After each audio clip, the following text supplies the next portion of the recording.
quý vị khán giả đang theo dõi truyền hình trực tiếp trên sóng BRT và các nền tảng số của Đài Phát thanh và Truyền hình tỉnh Bà Rịa Vũng Tàu. Và kính thưa quý vị, chỉ còn ít phút nữa thôi thì sẽ diễn ra Hội nghị đầu tư năm 2025 với chủ đề Lựa chọn Bà Rịa Vũng Tàu, Select Bà Rịa Vũng Tàu. Và ngày hôm nay thì Quốc Thái đang có mặt tại BRT Hồ Tràm tại xã Phước Thuận, huyện Xuyên Mộc, nơi sẽ diễn ra hội nghị long trọng này, thưa quý vị. Và kính thưa quý vị, nội dung chính của hoạt động xúc tiến đầu tư năm 2025 đó chính là tỉnh sẽ tiếp tục thông tin đến các nhà đầu tư về 92 dự án thu hút đầu tư trong giai đoạn 2021-2030 của tỉnh thuộc nhiều lĩnh vực khác nhau và tập trung vào 4 trụ cột kinh tế của tỉnh, chính là công nghiệp, cảng biển, logistics, du lịch, dịch vụ. Và kính thưa quý vị, tại hội nghị ngày hôm nay thì còn sử dụng công nghệ màn hình LED để tạo điểm nhấn thiết kế nổi bật với những hình ảnh sinh động về 4 trụ cột kinh tế của tỉnh giai đoạn 2026-2030, thưa quý vị.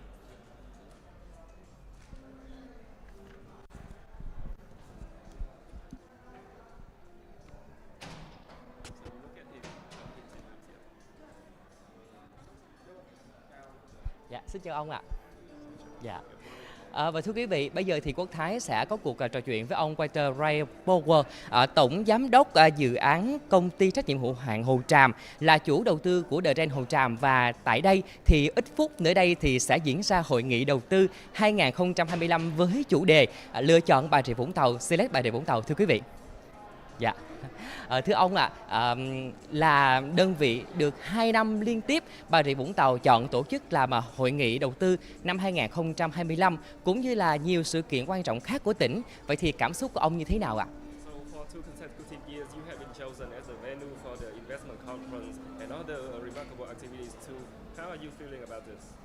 Well, I would say that we're not only proud of hosting this event for the second year, but we're honored to be hosting this event for the second year. The partnership between the Bà Rịa Vũng Tàu leadership, led by Secretary THANH, Chairman Thaw, Vice Chairman Khan, has really helped the development of Hồ Tràm, and it's a big part of our success over the last 5 years. Thì ngoài cảm xúc tự hào thì là còn cảm xúc cảm xúc vinh dự khi mà chúng tôi được lựa chọn làm địa điểm để tổ chức những sự kiện đầu tư như thế này, cũng giống như là những sự kiện đáng kể khác của tỉnh. Hiện tại thì chúng tôi đang có mối quan hệ hợp tác rất là tốt đẹp với chính quyền tỉnh, đặc biệt là với Bí thư THANH, Chủ tịch Thọ hoặc là Phó Chủ tịch Khánh, và chúng tôi luôn luôn vinh dự để có thể đóng góp sức của mình vào việc phát triển địa phương thông qua việc tổ chức những sự kiện như thế này. Như vậy thì ông đánh giá như thế nào về tiềm năng du lịch của tỉnh Bà Rịa Vũng Tàu nói chung cũng như là du lịch tại Bình Châu và Hồ Tràm ạ? So what are your expectations about the tourism development potential of Bà Rịa Vũng Tàu in general and this area in particular? Yeah, that's a very good question. I expect not only that the tourism, the development will continue, but I think it will accelerate. You know, the combination of the new international airport, the infrastructure on the road system, the integration of the various provinces to make one super province under Ho Chi Minh City, all additional international investment, all of those will work together to really accelerate the tourism growth in southern Vietnam and Bà Rịa Vũng Tàu specifically. Tôi tin tưởng rằng du lịch của tỉnh Bà Rịa Vũng Tàu cũng giống như là khu vực Hồ Tràm cũng sẽ tiếp tục phát triển, và ngoài ra thì còn là với tốc độ cao hơn rất là nhiều, đặc biệt trong khoảng thời gian tới khi mà các dự án phát triển hạ tầng giống như là sân bay Long Thành, các dự án kết nối cũng sẽ được đẩy mạnh tiến độ phát triển, và chúng tôi tin tưởng rằng trong khoảng thời gian tới khi Bà Rịa Vũng Tàu trở thành một phần của thành phố Hồ Chí Minh thì chúng ta cũng sẽ thu hút được nhiều hơn những cơ hội đầu tư quốc tế, và những việc này cũng sẽ đóng góp rất là tích cực vào việc phát triển du lịch của vùng. Thank you very much. Thank you. Come on. Và kính thưa quý vị, tại hội nghị ngày hôm nay thì cũng có rất là nhiều nhà đầu tư tham dự, và trong đó thì có 5 đơn vị nhà đầu tư sẽ ký kết hợp tác chiến lược trong giai đoạn tới đây, và những hợp tác này sẽ mang lại nguồn lực lớn cho tỉnh, cùng hợp lực để xây dựng Bà Rịa Vũng Tàu ngày càng phát triển thịnh vượng ạ.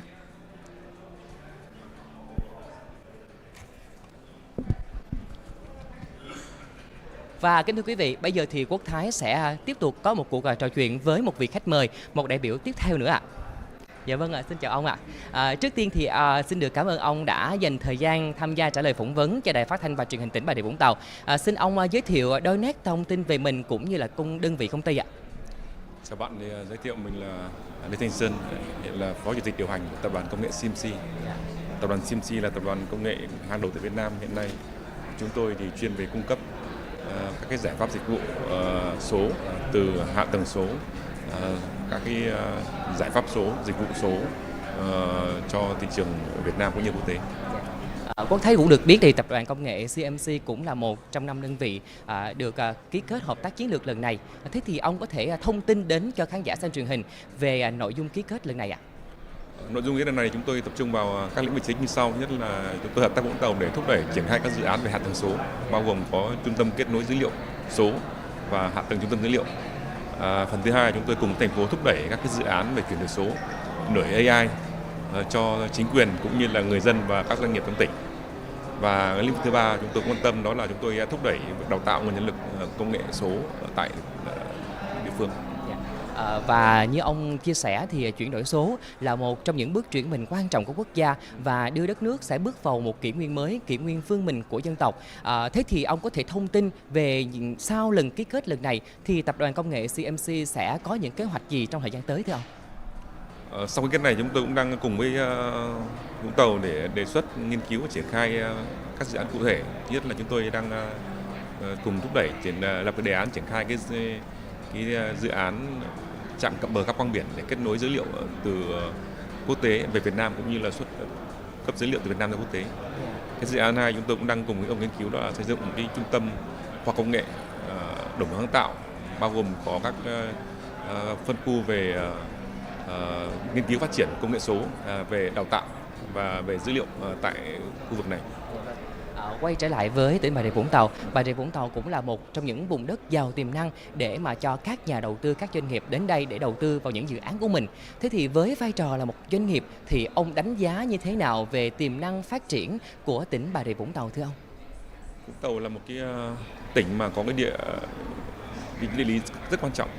Như bạn biết, nó là cái cửa ngõ kinh tế kết nối Đông Nam vào khu vực phía Nam. Với lĩnh vực công nghệ của tôi thì chúng tôi đánh giá là Vũng Tàu là một cái vị trí mà rất thuận lợi để chúng tôi làm cái digital hub của khu vực, bao gồm có việc kết nối dữ liệu và các dịch vụ dữ liệu tại đây.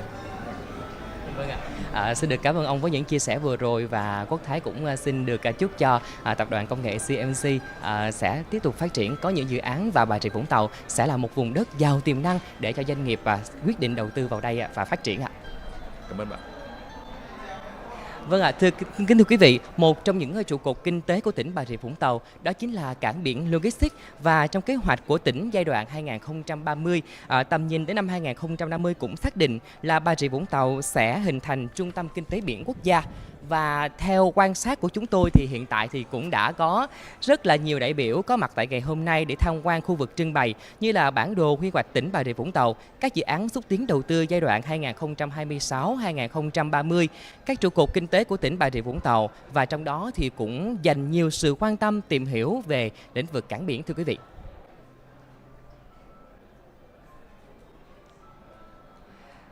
Và kính thưa quý vị, bây giờ thì Quốc Thái sẽ tiếp tục trò chuyện với một vị khách mời, một đại biểu tiếp theo của chương trình nữa. Xin chào ông ạ.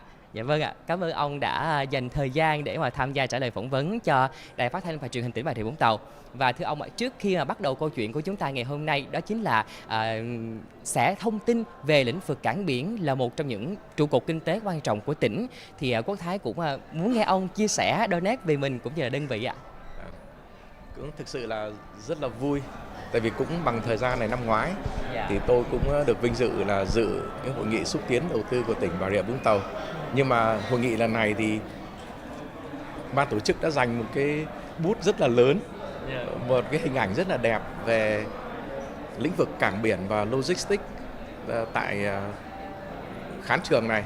Thì như vậy là qua đấy thì cái đánh giá cái vai trò đóng góp của lĩnh vực cảng biển và logistics đối với phát triển kinh tế của tỉnh Bà Rịa Vũng Tàu nói riêng và kinh tế đất nước nói chung sẽ đóng một vai trò cực kỳ là quan trọng. Và một thông tin vui cho các doanh nghiệp ở lĩnh vực là cảng biển và logistics, đó chính là vừa qua thì Hiệp hội Logistics và Cảng biển tỉnh Bà Rịa Vũng Tàu cũng đã chính thức thành lập và đi vào hoạt động vào cuối tháng 4 năm 2025. Đây là một trong hai lĩnh vực có rất là nhiều những doanh nghiệp tư nhân tham gia, và từ đó thì cũng là thúc đẩy các doanh nghiệp tư nhân phát triển, phải không ạ? Vậy thì theo ông ạ, với cái nghị quyết 68 của Ban chấp hành của Bộ Chính trị thì có ý nghĩa như thế nào đối với các doanh nghiệp tư nhân ạ? Cái nghị quyết 68 mà Tổng Bí thư Tô Lâm vừa ký ban hành là một văn kiện cực kỳ quan trọng của Bộ Chính trị trong phát triển kinh tế tư nhân. Đây là lần đầu tiên kinh tế tư nhân được xác định là đóng cái vai trò động lực quan trọng nhất trong phát triển kinh tế quốc gia. Từ cái vị trí mà xem nhẹ, thậm chí là định kiến trong nhiều năm trước đây, thì giờ đây thì kinh tế tư nhân đã được đặt ngang hàng với kinh tế nhà nước, kinh tế tập thể để cùng đồng hành phát triển một nền kinh tế hội nhập và sâu rộng. Và đặc biệt nữa là nghị quyết không chỉ là thừa nhận cái vai trò của kinh tế tư nhân mà còn trân trọng và nuôi dưỡng cái tinh thần kinh doanh và coi các cái doanh nhân là những cái chiến sĩ trên mặt trận kinh tế. Thì là một doanh nghiệp tư nhân, chúng tôi rất là vui mừng, và đặc biệt là đối với Hiệp hội Cảng biển và Logistics tỉnh Vũng Tàu với hơn 90% là các doanh nghiệp tư nhân, chúng tôi rất là vui mừng khi mà được ghi nhận, được thừa nhận và được đánh giá cao như vậy. Và như ông đã chia sẻ đó thì nghị quyết 68 thực sự là một cái động lực giúp cho kinh tế tư nhân phát triển. Vậy thì ông có những cái nhất là trong cái việc mà giúp cho các doanh nghiệp cảng biển logistics tại Bà Rịa Vũng Tàu phát triển, thì ông có ý kiến gì thêm không ạ? Thực ra là chúng tôi rất là vui mừng. Ngay sau khi mà nghị quyết 68 được ký ban hành thì Thủ tướng Chính phủ Phạm Minh Chính ngay trong 2 tuần đầu tiên có 2 cái phiên họp cả vào ngày cuối tuần, họp cả vào buổi tối để xây dựng trình Quốc hội ngay tại kỳ họp lần này về một cái cơ chế chính sách đặc thù giải quyết các cái vấn đề vướng mắc khó khăn làm sao để phát triển kinh tế tư nhân. Và Quốc hội lần này đã thông qua. Và đây là một cái tin rất là vui. Và đây chính là đưa nghị quyết vào cuộc sống và để giúp cho các cái doanh nghiệp tư nhân có một cái niềm tin vững chãi việc đưa nghị quyết 68 vào áp dụng và giúp cho doanh nghiệp tư nhân phát triển mạnh mẽ trong thời gian tới. Đối với tỉnh Bà Rịa Vũng Tàu của chúng ta thì ông đánh giá như thế nào về cái tâm thế phấn khởi của các doanh nghiệp tư nhân trong lĩnh vực cảng biển? Thì ông nghe thông tin như thế nào về các hội viên của mình khi mà nhận được cái thông tin đó, và đây có phải là một cái động lực giúp cho họ tiếp tục phát triển không ạ? Hiệp hội Logistics và Cảng biển tỉnh Bà Rịa Vũng Tàu thì mới thành lập tháng 4 vừa qua, cũng rất là non trẻ, nhưng mà cũng được chính phủ và được các cơ quan ban ngành tin tưởng, và chúng tôi đã được đồng hành với cái ban nghiên cứu phát triển kinh tế tư nhân mà ban 4 ấy, thuộc Hội đồng tư vấn cải cách thủ tục hành chính của chính phủ ấy, trong quá trình tham gia đóng góp ý kiến để xây dựng cái dự thảo trình Quốc hội. Như vậy là anh chị em các hội viên trong hiệp hội đã tích cực tham gia đóng góp ý kiến, và chúng tôi tin rằng với cái tinh thần là con người là nền tảng, nhà nước là kiến tạo và cơ chế chính sách là động lực, thì nghị quyết 68 cũng như là cái dự thảo vừa qua được Quốc hội trình thông qua sẽ giúp cho doanh nhân chúng tôi, các cái doanh nghiệp tư nhân chúng tôi có thêm một niềm tin là tiếp tục cho việc phát triển doanh nghiệp của mình, đóng góp cho sự phát triển kinh tế của tỉnh Bà Rịa Vũng Tàu nói riêng và của cả nước nói chung. Thế thì để hỗ trợ cho các doanh nghiệp và sẽ tiếp tục phát triển, vậy thì ông có thể thông tin về những kế hoạch trong thời gian tới của hiệp hội thì sẽ tiếp tục như thế nào trong việc đồng hành với các doanh nghiệp trong lĩnh vực là cảng biển và logistics thưa ông? Với cái vai trò của hiệp hội thì tham mưu rồi là tư vấn cho tỉnh, rồi là cho các cơ quan quản lý nhà nước về phát triển trong lĩnh vực cảng biển và logistics. Chúng tôi sẽ tiếp tục đồng hành, sẽ tiếp tục kiến nghị đối với tỉnh, đối với cơ quan ban ngành, với chính phủ làm sao mà xây dựng các cái cụ thể, các cái cơ chế, các thể chế, các chính sách làm sao tạo một sự công bằng trong kinh doanh, lành mạnh trong cạnh tranh và bình đẳng trong kinh doanh, để giúp các cái doanh nghiệp tư nhân không chỉ trong lĩnh vực logistics và cảng biển mà các doanh nghiệp tư nhân hoạt động trên địa bàn tỉnh Bà Rịa Vũng Tàu và cũng như trên cả nước có cơ hội được tiếp cận một cách bình đẳng, lành mạnh nhất về vốn, về đất đai, về tài sản công. Và chúng tôi cũng trong cái kiến nghị cũng có một cái kiến nghị rất là quan trọng là anh em làm công tác sản xuất kinh doanh, mang lại cái lợi ích cho doanh nghiệp và cho đất nước, thì chúng tôi làm sao mà không hình sự hóa các cái hoạt động kinh tế để tạo một cái không gian, một cái động lực mới cho phát triển. Và như ông thông tin là đây là lần thứ 2 thì ông cũng tham dự cái hội nghị đầu tư. Vậy thì một chút xíu nữa thôi thì sẽ diễn ra hội nghị đầu tư năm 2025 với chủ đề là lựa chọn Bà Rịa Vũng Tàu. Ông kỳ vọng như thế nào trong cái lần mà tham dự hội nghị lần này ạ? Và cái hội nghị năm ngoái đó là khi tôi tham dự thì tôi thấy thông tin của ban tổ chức ấy, là danh sách các cái nhà đầu tư được cấp giấy chứng nhận hoặc là mở rộng đồ sản xuất kinh doanh á, thì số lượng ít hơn hội nghị lần này. Lần này là 73 doanh nghiệp là được cấp giấy chứng nhận và được cấp phép mở rộng đầu tư, và trong cái hội nghị lần này nó 53 hoặc 54 doanh nghiệp, tôi nhớ chính xác con số, sẽ được cấp giấy chứng nhận. Thì như vậy nó thể hiện một cái sự lớn mạnh của kinh tế tỉnh Bà Rịa Vũng Tàu nói riêng, và nó thể hiện cái niềm tin, cái sự lựa chọn điểm đến của các cái doanh nghiệp đầu tư tại tỉnh Bà Rịa Vũng Tàu trong hiện tại cũng như là trong tương lai. Và xin được cảm ơn ông đã dành thời gian trả lời phỏng vấn, và chúc cho Hiệp hội Cảng biển và Logistics Bà Rịa Vũng Tàu sẽ tiếp tục phát triển và lớn mạnh trong thời gian tới ạ. Xin cảm ơn và chúc hội nghị xúc tiến đầu tư của tỉnh Bà Rịa Vũng Tàu năm 2025 thành công, và mong được năm 2026 chúng tôi lại có mặt tại đây để tham dự hội nghị tiếp theo của tỉnh với một cái không gian phát triển mới, mà khi thành phố Hồ Chí Minh, tỉnh Bình Dương và Bà Rịa Vũng Tàu sẽ được là một.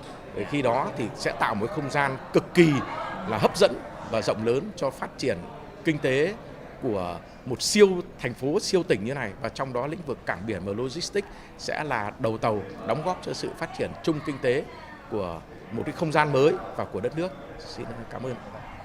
Và kính thưa quý vị, chúng tôi cũng xin được nhắc lại, chỉ còn ít phút nữa thôi thì sẽ diễn ra hội nghị đầu tư năm 2025 với chủ đề lựa chọn Bà Rịa Vũng Tàu / Bà Rịa Vũng Tàu sẽ được diễn ra tại Trên Hồ Tràm tại xã Phước Thuận, huyện Xuyên Mộc. Và kính thưa quý vị, hội nghị xúc tiến đầu tư chính là hoạt động thường niên của tỉnh Bà Rịa Vũng Tàu nhằm giới thiệu những thế mạnh của tỉnh Bà Rịa Vũng Tàu, qua đó thì thu hút các doanh nghiệp trong nước và ngoài nước đến đầu tư và thúc đẩy nguồn vốn doanh nghiệp của tỉnh cùng chung tay xây dựng tỉnh Bà Rịa Vũng Tàu phát triển bền vững. Và kính thưa quý vị, hội nghị xúc tiến đầu tư cũng đã trở thành một nét đẹp văn hóa của tỉnh Bà Rịa Vũng Tàu, khẳng định được sự trân trọng của tỉnh đối với các doanh nghiệp và nhà đầu tư, cũng là khẳng định môi trường đầu tư của tỉnh luôn hoàn thiện để đáp ứng yêu cầu của nhà đầu tư. Và chúng tôi cũng xin được thông tin đến quý vị là một sự kiện quan trọng của hội nghị ngày hôm nay, đó chính là tỉnh sẽ tiếp tục thông tin về đầu tư 92 dự án thu hút nhà đầu tư trong giai đoạn 2021-2030 của tỉnh, thuộc nhiều lĩnh vực khác nhau và tập trung vào 4 trụ cột kinh tế của tỉnh, đó chính là công nghiệp, cảng biển, logistics và dịch vụ đô thị. Và một điểm nhấn đặc biệt của hội nghị đầu tư năm 2025 với chủ đề lựa chọn Bà Rịa Vũng Tàu / Bà Rịa Vũng Tàu còn sử dụng công nghệ màn hình LED để tạo điểm nhấn thiết kế nổi bật với những hình ảnh sinh động về 4 trụ cột kinh tế của tỉnh trong giai đoạn 2026-2030. Và chỉ còn ít phút nữa thôi thì chúng ta sẽ bắt đầu diễn ra hội nghị đầu tư năm 2025. Và kính mời quý vị, chúng ta sẽ cùng theo dõi hội nghị đầu tư năm 2025 với chủ đề lựa chọn Bà Rịa Vũng Tàu / Bà Rịa Vũng Tàu. Chương trình sẽ được truyền hình trực tiếp trên sóng BRT và các nền tảng số của đài, cũng như là tất cả các đài phát thanh truyền hình trên cả nước. Kính mời quý vị cùng theo dõi.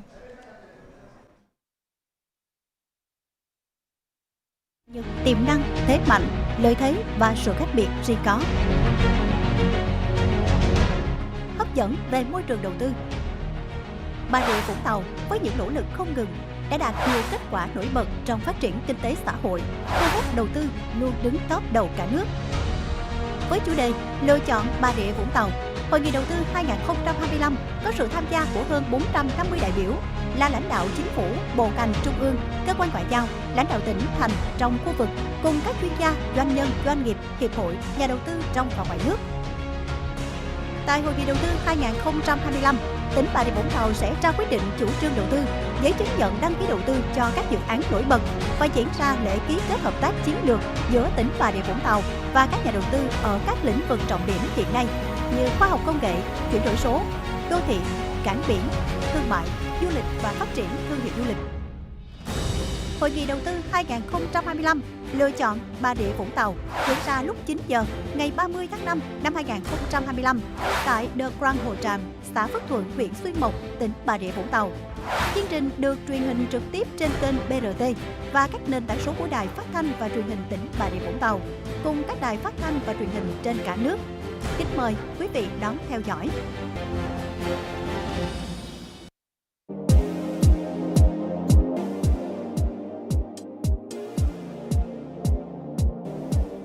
Là tỉnh năng động nằm trong vùng kinh tế trọng điểm phía Nam, Bà Rịa Vũng Tàu giàu tiềm năng và lợi thế trong phát triển kinh tế xã hội. Chính vì vậy, nơi đây là một điểm sáng về thu hút đầu tư trong cả nước. Giai đoạn 2026-2030, tỉnh Bà Rịa Vũng Tàu thực hiện phương châm phát triển đột phá, năng động, sáng tạo, bền vững, xây dựng tỉnh phát triển toàn diện, trở thành một trong những khu vực động lực phát triển quan trọng của vùng Đông Nam Bộ, là trung tâm kinh tế biển quốc gia và nằm trong nhóm 5 địa phương phát triển kinh tế biển hàng đầu của cả nước. Tỉnh sẽ tập trung phát triển 4 trụ cột kinh tế bao gồm công nghiệp, cảng biển logistics, du lịch và dịch vụ chất lượng cao. Lĩnh vực công nghiệp có tỷ trọng cao nhất trong tổng GDP của tỉnh. Trong thời gian qua, ngành công nghiệp đã thu hút được nhiều nhà đầu tư lớn với tổng vốn đầu tư hàng tỷ đô la Mỹ, với nhiều ngành kinh tế công nghiệp mới mang tính toàn cầu như hóa dầu, công nghiệp chế tạo điện gió, trung tâm dầu khí hóa lỏng, công nghiệp sinh học. Toàn tỉnh hiện có hơn 700 dự án công nghiệp. Trong số này, 23 dự án thuộc lĩnh vực công nghiệp chất lượng cao và 77 dự án thuộc công nghiệp hỗ trợ, góp phần quan trọng vào việc nâng cao năng lực công nghiệp của tỉnh. Tỉnh có 17 khu công nghiệp đã được chấp thuận chủ trương đầu tư với tổng diện tích là 9.023 ha, trong đó có 13 khu công nghiệp đang hoạt động. Theo quy hoạch, Bà Rịa Vũng Tàu sẽ phát triển các tổ hợp công nghiệp dịch vụ đô thị quy mô lớn với 7 khu công nghiệp diện tích trên 6.000 ha tại khu vực Châu Đức và Phú Mỹ.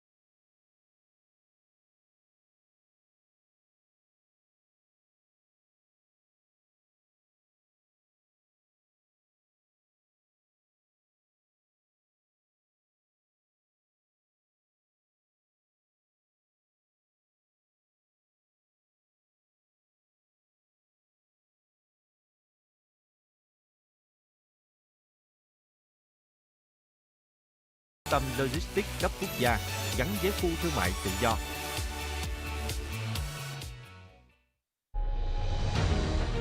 Những tiềm năng, thế mạnh, lợi thế và sự khác biệt riêng có. Hấp dẫn về môi trường đầu tư.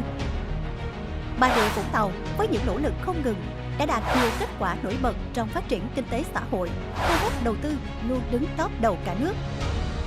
Với chủ đề Lựa Chọn Bà Rịa Vũng Tàu, Hội nghị Đầu tư 2025 có sự tham gia của hơn 450 đại biểu là lãnh đạo chính phủ, bộ ngành trung ương, cơ quan ngoại giao, lãnh đạo tỉnh, thành trong khu vực cùng các chuyên gia, doanh nhân, doanh nghiệp, hiệp hội, nhà đầu tư trong và ngoài nước.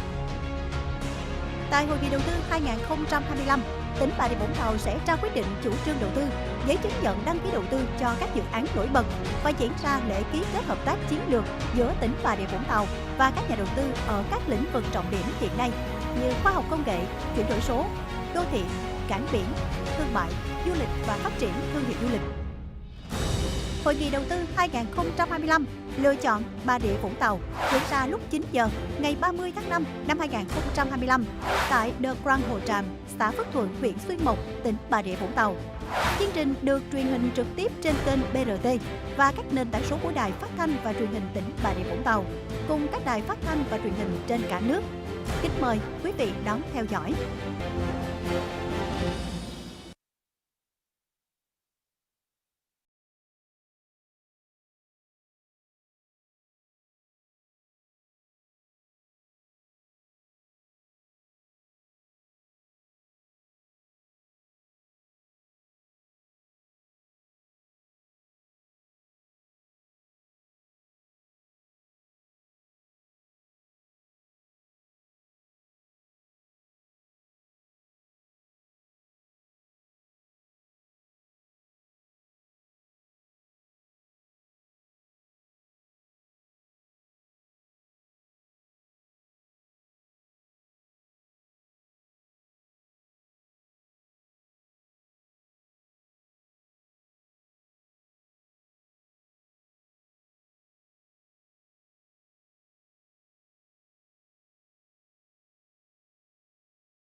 Xin trân trọng chào đón các đồng chí lãnh đạo, quý vị đại biểu khách quý Would like to đến extend tham dự our warmest greetings to all leaders and delegates attending the 2025 Investment Conference Select Bà Rịa Vũng Tàu. Good morning, ladies and gentlemen, and warmly welcome to the Investment Conference 2025 Select Bà Rịa Vũng Tàu. On behalf of the organizers, we'd like to send the warmest welcome and sincere gratitude for your presence. Một lần nữa xin được trân trọng chào đón các đồng chí lãnh đạo và quý vị đại biểu.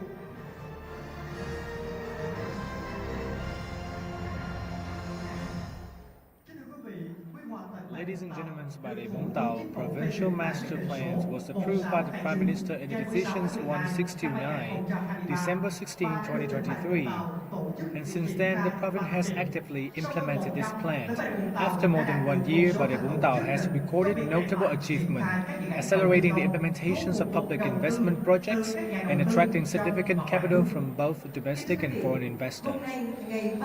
Today, 30th May 2025, the Provincial Party Committee, People's Council, People's Committee, and Vietnam Father Friend Committee at Bà Rịa Vũng Tàu are holding the 2025 Investment Conference with the message, Select Bà Rịa Vũng Tàu. The event aims to introduce the province's potential, unique strengths, competitive advantages, attractiveness, and all the practical benefits and opportunities awaiting domestic and international enterprises and investors in building and developing projects here. May I invite the entire conference to join in a round of applause to celebrate the significance of today's event.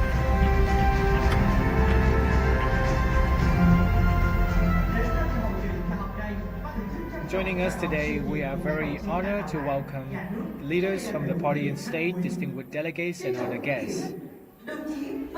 Mr. Mai Văn Chính, member of the Party Central Committee, Deputy Prime Minister of Vietnam.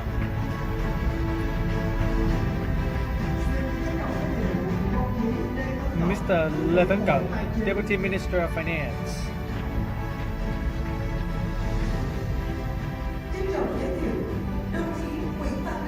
Mr. Nguyễn Văn Được, member of the Party Central Committee, Deputy Secretary of Ho Chi Minh City Party Committee, Chairman of Ho Chi Minh City's People's Committee.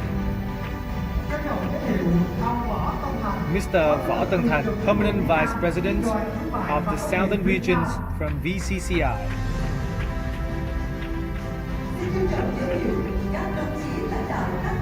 And also leaders of department agencies from Central Committees, Ministry and National agencies.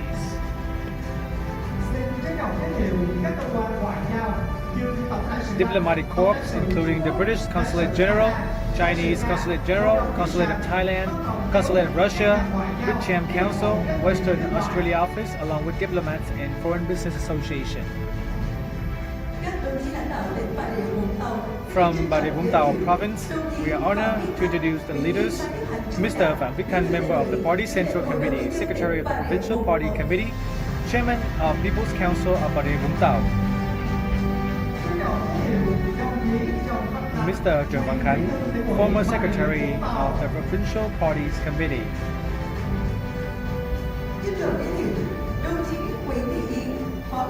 Ms. Nguyễn Thị Yến, Executive Deputy Secretary of the Provincial Party Committee, Head of the Provincial National Delegation. Mr. Nguyễn Văn Thọ, Deputy Secretary of the Provincial Party Committee and also the Chairman of Bà Rịa Vũng Tàu Province. And we would also like to introduce the member of the Provincial Party Committee, leaders of departments in the province joining us today. And especially today, we also want to express our special welcome to 250 businesses and investors at home and abroad to explore investment opportunities here, and also the journalists and reporters. Once again, I would like to extend a warm welcome to all distinguished guests at Select Bà Rịa Vũng Tàu Investment Conference.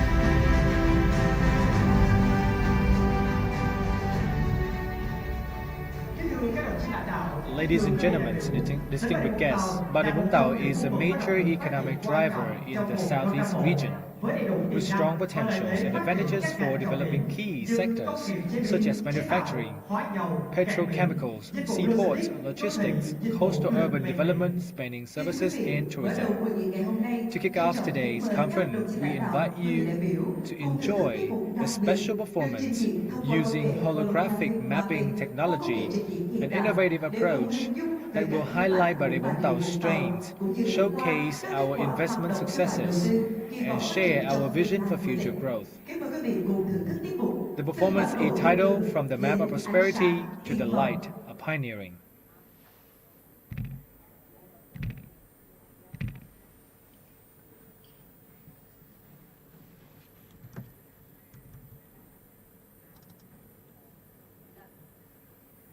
Tầm nhìn chiến lược, ánh sáng của niềm tin, định hướng đúng đắn và một khát vọng tiên phong kiến tạo sự khác biệt và những thế mạnh vững chắc.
lại ở thành công hôm nay.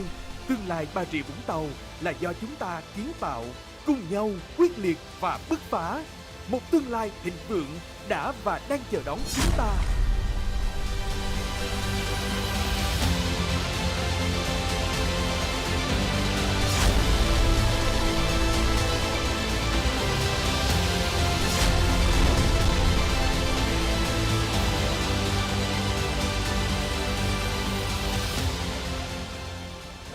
Lựa chọn đầu tư. Lựa chọn Bà Rịa Vũng Tàu.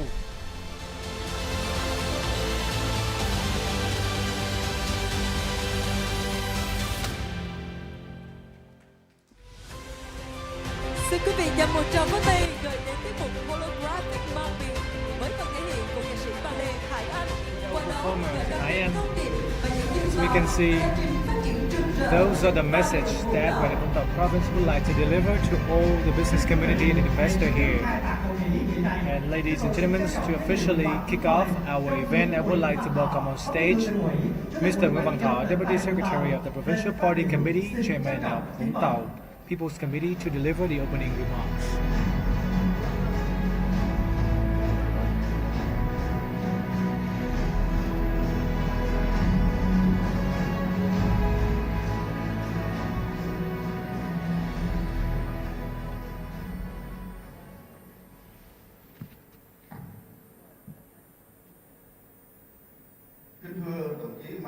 Mr. Mai Văn Chính, member of the party's Central Committee, Deputy Prime Minister of Vietnam. Mr. Phạm Viết Thanh, Secretary and also the Chairman of Vũng Tàu People's Council.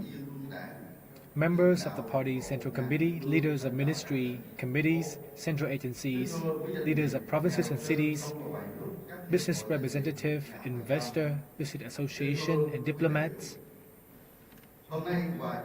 In the celebratory spirit of our nation major holidays, Bà Rịa Vũng Tàu province is honored and delighted to welcome our Deputy Prime Minister, Mr. Mai Văn Chính, also the representative from the ministries, the agency, diplomats, organization, business association experts, and especially more than 250 business leaders and investors at home and abroad at the 2025 Investment Conference theme, Select Bà Rịa Vũng Tàu.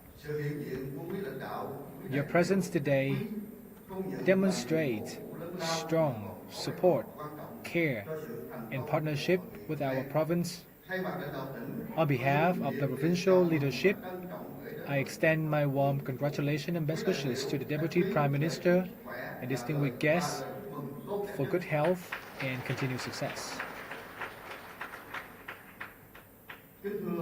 Ladies and gentlemen, Bà Rịa Vũng Tàu holds strategic locations at the southern eastern gateway to the East Sea for the region, close to Bình Thuận, Đồng Nai, and Ho Chi Minh City. Our province boasts a unique natural advantages with 350 kilometers of coastal line, Côn Đảo National Park, Bình Châu Phước Bửu Forest, creating ideal conditions for port development, tourism, and service-oriented urban growth.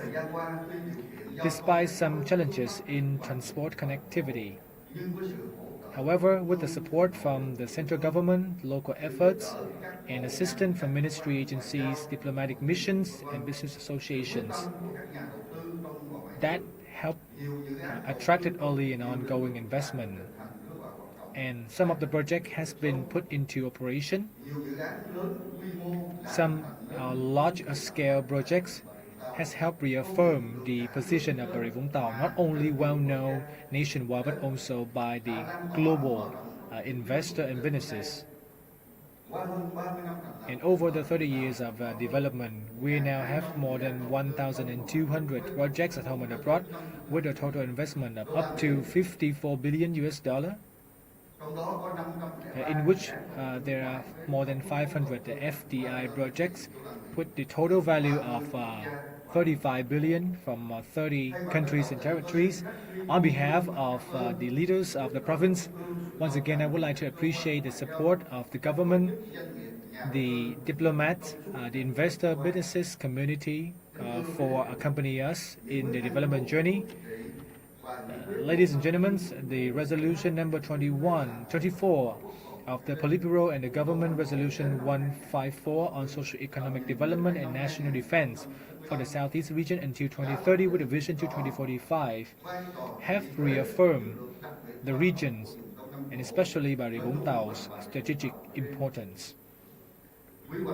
The province master plan approved under the decision number 1629 in 2023 set forth ambitious projects focusing on 4 key pillars: port, tourism, services, and export.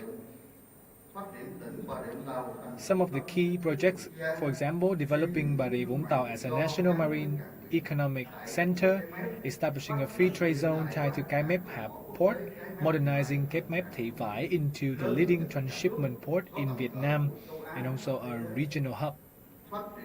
Developing large-scale industrial, service, and urban complexes in Phú Mỹ, and elevating Vũng Tàu to a world-class tourism destination.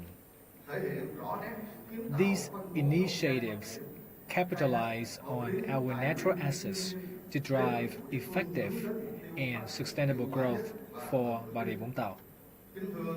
Ladies and gentlemen, in the new context, with the complete intra-provincial connectivities and also with the ongoing projects like Phước An Bridge, internal roads connecting Cái Mép Thị Vải to Bến Lức, Long Thành Expressway, the Ring Road 4, Biên Hòa Vũng Tàu Expressway, Cái Mép Port and Long Thành Airport. And we are also calling for further investment in our province today. We believe that that is the foundation to drive economic growth and also to create the momentum for the breakthrough of Vũng Tàu going forward. Ladies and gentlemen, in the first 5 months of 2025, Bà Rịa Vũng Tàu has issued IRC for 73 new and expanded projects with a total investment nearly 100,000 billion dong. And for today, IRC awarding ceremony, I think that is the testament to our potential and also to the confidence of the investor in our potential.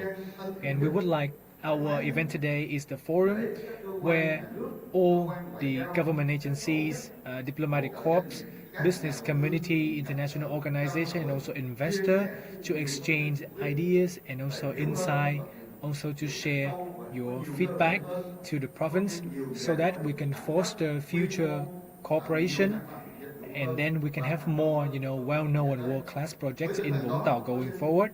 With that in mind, I would like to declare the open of our investment conference 2025 with the theme Select Bà Rịa Vũng Tàu. Thank you very much.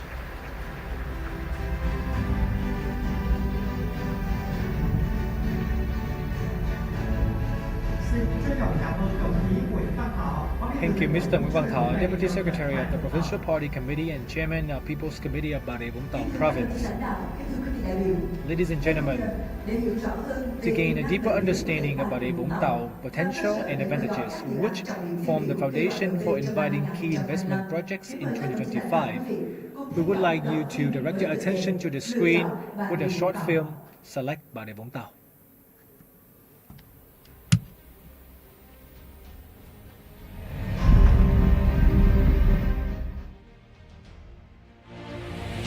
Một vùng đất giàu tiềm năng,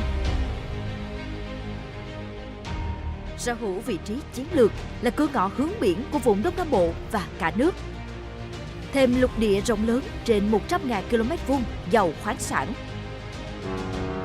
Có Cái Mép Thị Vải là cụm cảng duy nhất tại Việt Nam có thể đón tàu container đến 250.000 deadweight. Là nơi hiếm hoi tại Việt Nam hội tụ đầy đủ các điều kiện: rừng, biển, sinh cảnh độc đáo, khí hậu ôn hòa quanh năm. Bà Rịa Vũng Tàu đang bứt phá trở thành điểm đến hàng đầu của các nhà đầu tư.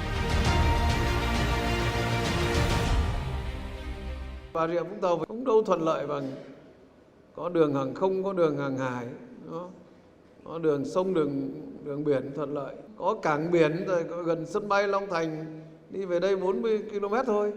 Và tôi tin chắc rằng với cái sự đổi mới với cái tư tưởng, với cái quan niệm là nguồn lực bắt nguồn từ tư duy, động lực bắt nguồn từ sự đổi mới, sức mạnh bắt nguồn từ doanh nghiệp và nhân dân, để chúng ta sẽ thực hiện được các cái mục tiêu.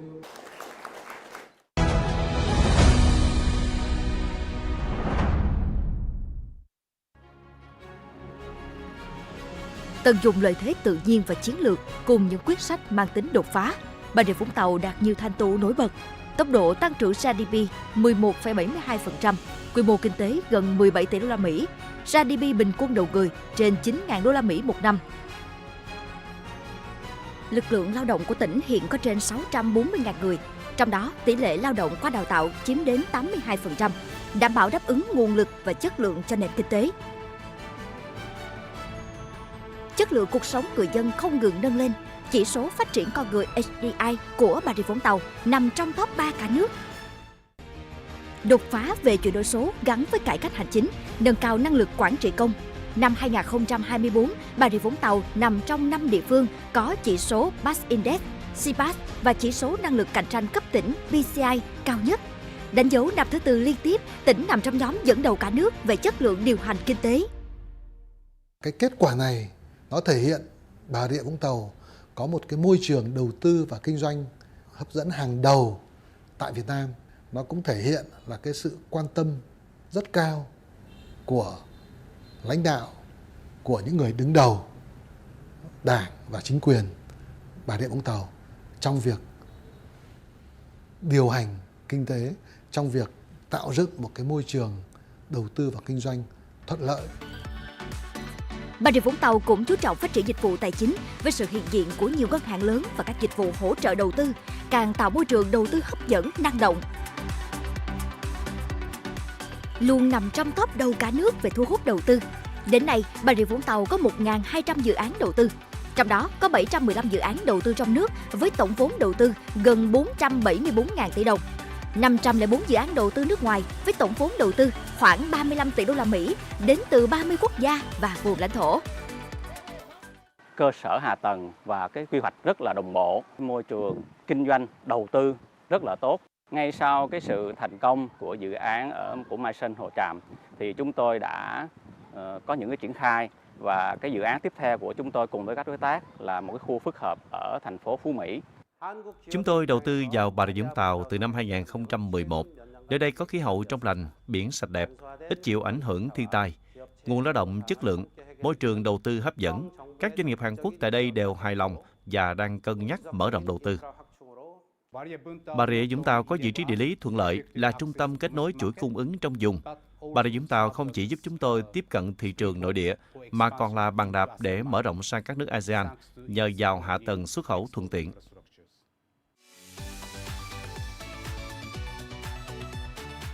Theo quy hoạch tỉnh 2021-2030, tầm nhìn 2050, Bà Rịa Vũng Tàu được định hướng trở thành trung tâm công nghiệp và kinh tế biển quốc gia, trung tâm dịch vụ hàng hải Đông Nam Á, trung tâm du lịch chất lượng cao đẳng cấp quốc tế.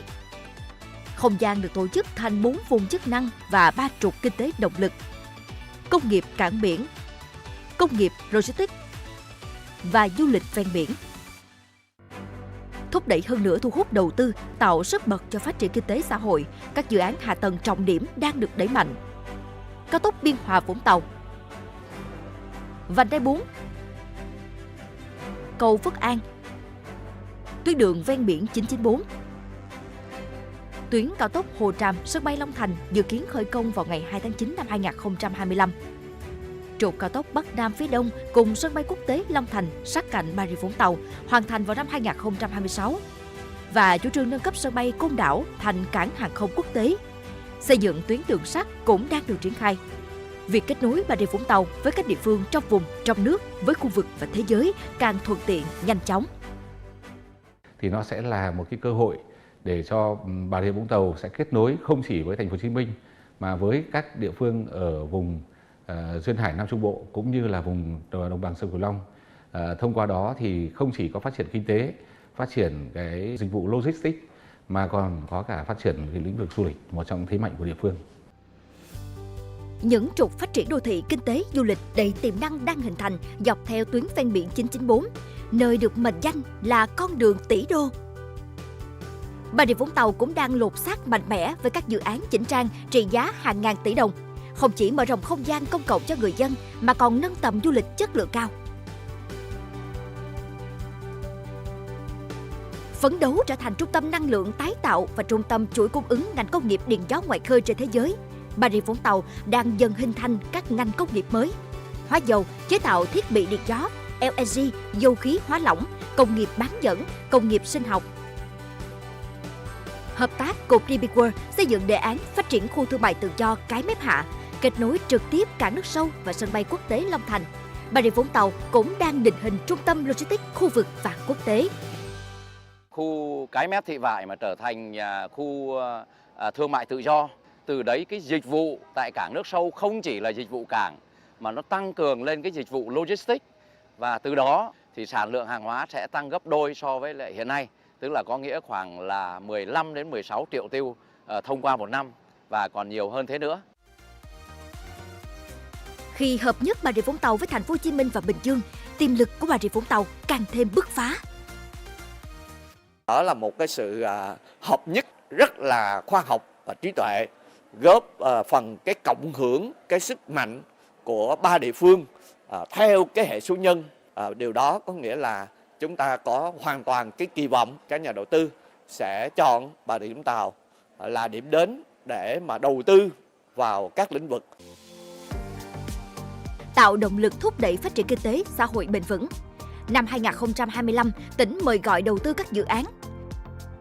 Khu thương mại tự do gắn với cảng biển 3.764 ha tại khu vực Cái Mép Hạ. Bến cảng tổng hợp Long Sơn 3.105 m cầu cảng đón tàu 100.000 tấn. Cảng khách quốc tế Vũng Tàu 54 ha đón tàu 225.000 GT. Khu thương mại dịch vụ Logistics Phú Mỹ 1 và 2 tổng 870 ha. Khu công nghiệp Bắc Châu Đức 1 diện tích 1.200 ha là khu công nghiệp đô thị dịch vụ. Nhà máy nhiệt điện LNG Long Sơn giai đoạn 1 1.500 MW.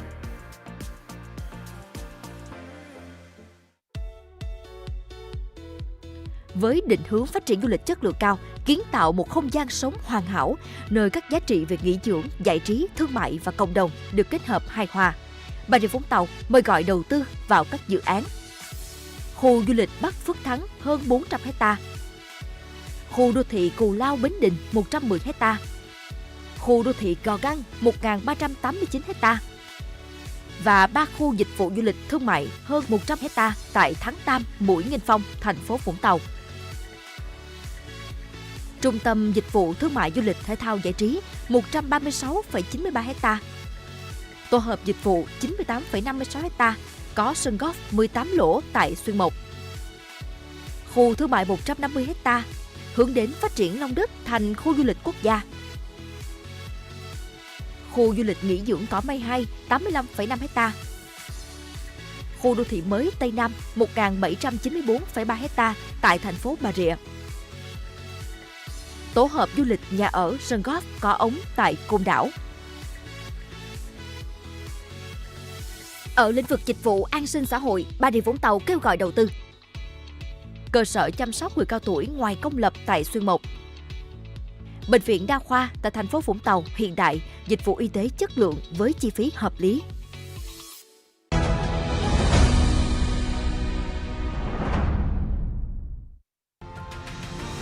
Xác định ưu tiên các dự án công nghệ cao, giá trị tăng, thân thiện môi trường, không thâm dụng lao động, có khả năng tham gia sâu vào chuỗi cung ứng toàn cầu. Bà Rịa Vũng Tàu cam kết lấy niềm tin và thành công của nhà đầu tư làm thước đo hiệu quả, cùng hướng tới một siêu đô thị châu Á hiện đại, thịnh vượng, nơi phát triển đi đôi với sự thành công của nhà đầu tư và mang đến hạnh phúc thiết thực cho người dân.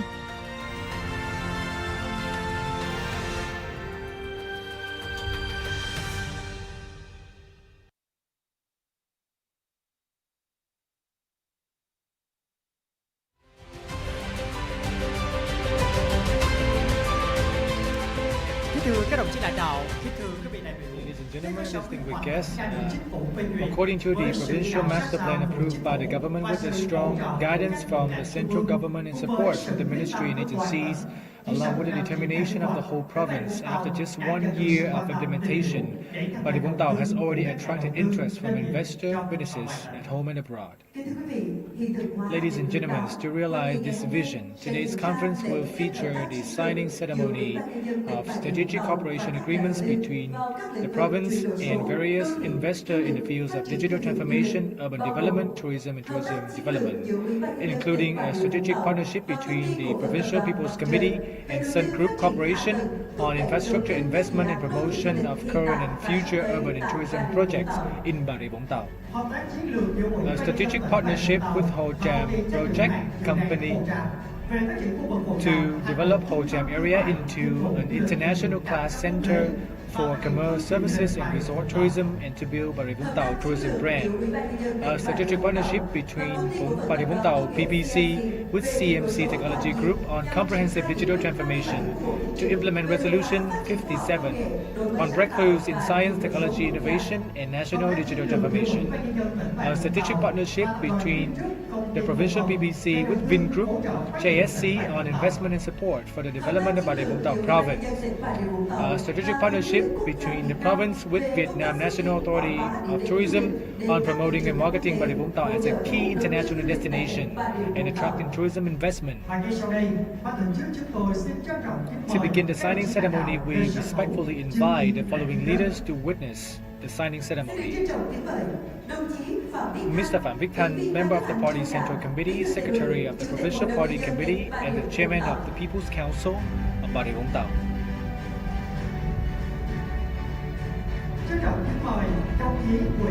Ms. Nguyễn Thị Yến, Standing Deputy Secretary of the Provincial Party Committee, Head of the Province National Assembly Delegation.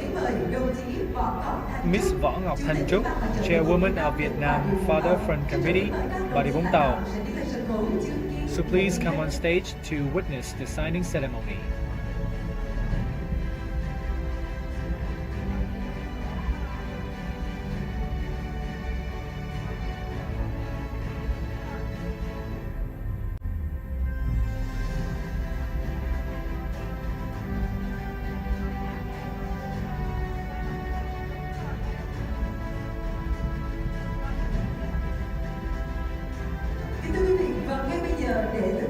And now, to conduct the signing ceremony, I would like to welcome on stage Mr. Nguyễn Văn Thọ, Deputy Secretary of the Provincial Party Committee, Chairman of Vũng Tàu People's Committee.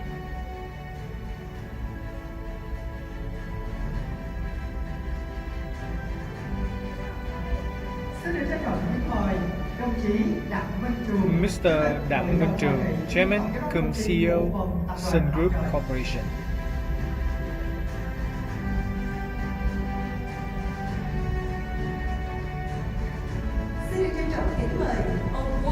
Mr. Walter Craig Power, CEO, Hồ Tràm Project Company.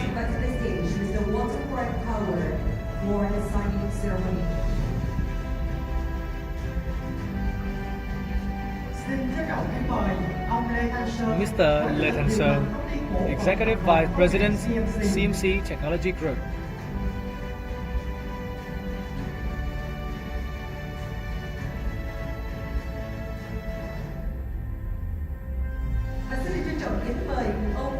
Mr. Lê Khắc Hiệp, Vice Chairman, Vingroup JSC.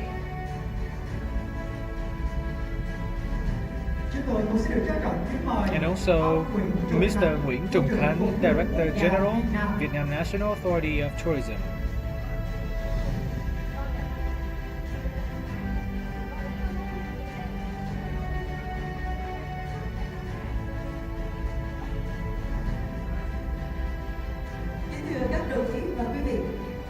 Ladies and gentlemen, please direct your attention to the stage so that we can together witness the signing ceremony between Vũng Tàu People's Committee and the businesses here.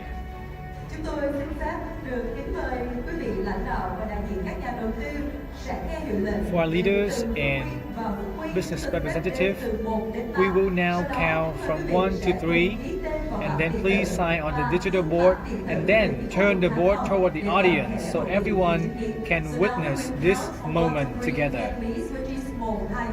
Only then please start signing and show the screen towards the audience. Quý vị sẵn sàng chưa? Are you ready? Xin mời quý vị sẵn sàng. Please be ready.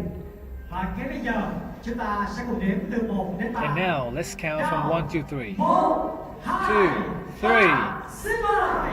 Please start.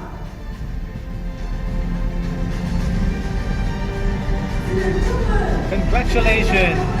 Please give a big round of applause for this strategic partnership between Bà Rịa Vũng Tàu People's Committee and our businesses companies here on the stage. So we now take a group photo and may we wish all parties great success in these strategic partnerships.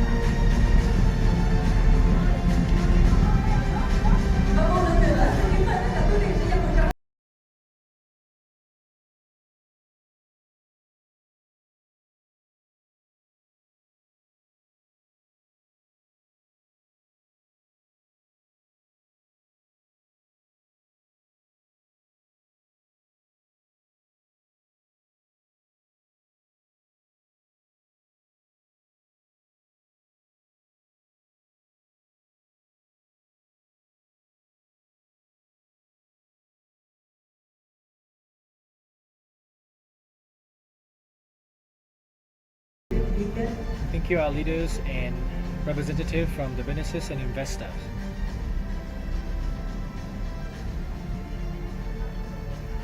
Kính thưa các đồng chí lãnh đạo, kính thưa quý vị đại biểu. Ladies and gentlemen, Công tác cải cách hành chính in trên địa recent bàn tỉnh years, Bà Bà Rịa Rịa Vũng Vũng Tàu Tàu has trong thời made gian qua impressive đã đạt strides được nhiều kết quả in administrative thể hiện reform, qua các kết quả leading the chỉ số Southeast liên quan đến regions cải in cách key hành chính rankings for 2 years in a liên tục row. tăng hạng và dẫn đầu vùng Đông Nam Bộ.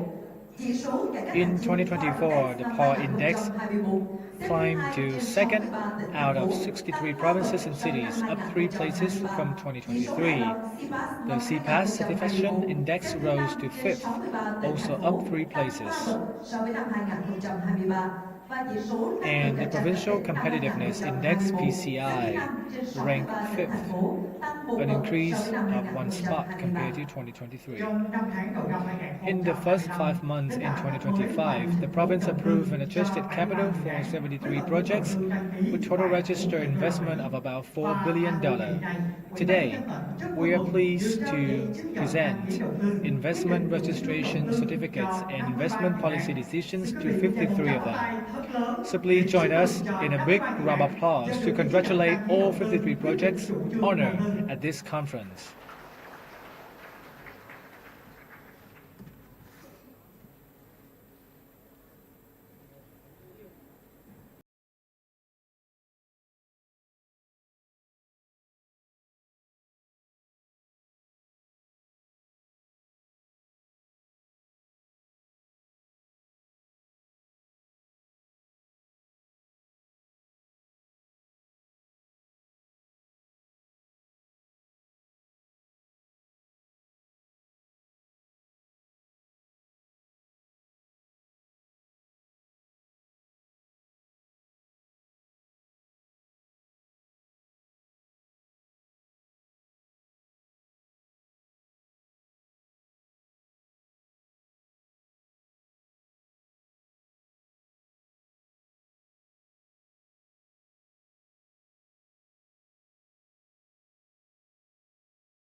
đầu tư, lựa chọn Bà Rịa Vũng Tàu.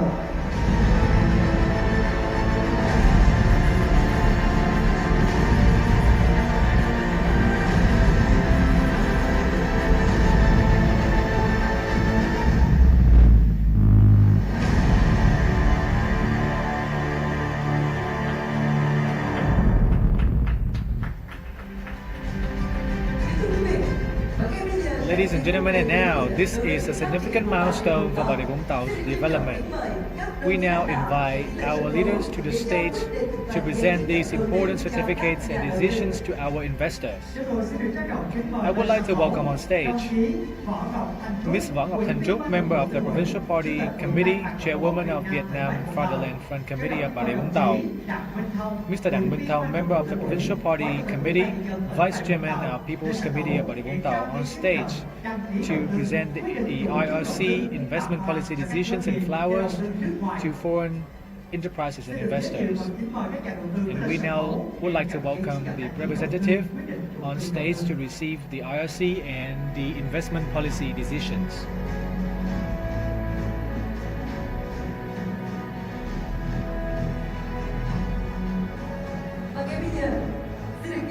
And now, I would like to welcome on stage Ms. Hà Thủy Kim Nguyên, HR Director of Chi Feng Home Furnishing Hong Kong, to receive the IRC for the factory of Chi Feng Home Furnishing Vietnam at Mỹ Xuân A industrial zone, valued at $4 million.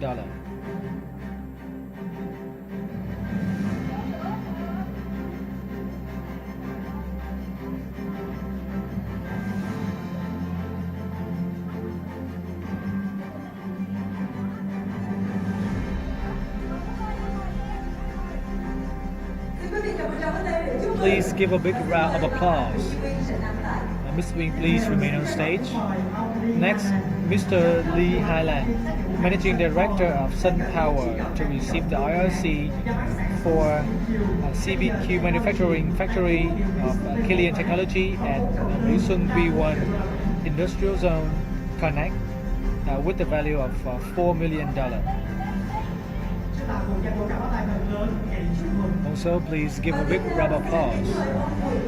Mr. Nguyễn Duy Khánh, CEO of Warner Beverage, to receive the IRC adjustment for the beverage manufacturing and exporting facility at Châu Đức Industrial Zones with the additional investment of $100 billion.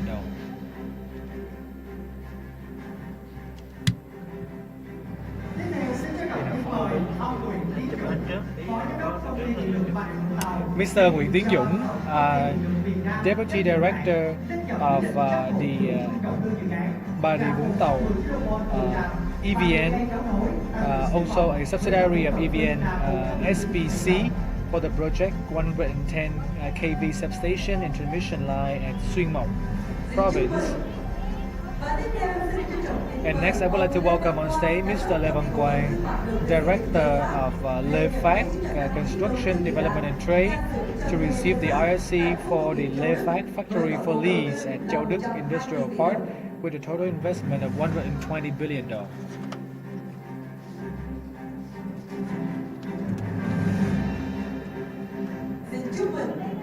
Congratulations. Next, Mr. Quách Văn Quý, CFO from GC Garment, to receive the IRC for the GC Sportswear Factory at Mỹ Xuân B1 Đại Dương Industrial Park with a total investment of $5 million.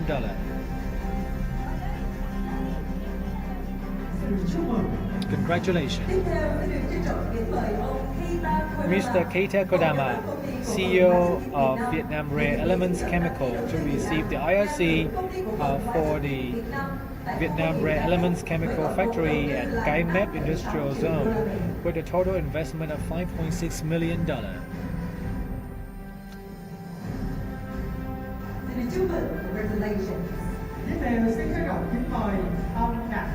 Mr. Đặng Quốc Khánh, Director of Trần Hoàng Investment Development Company, to receive the IRC adjustment for the wood pellet factory in Phú Mỹ 2 Industrial Park with the additional investment of $140 billion. Next, Mr. Sewan, Director of Sunshine HK Industrial, to receive the IRC for the factory for lease at Châu Đức Industrial Park with a total investment of $6 million.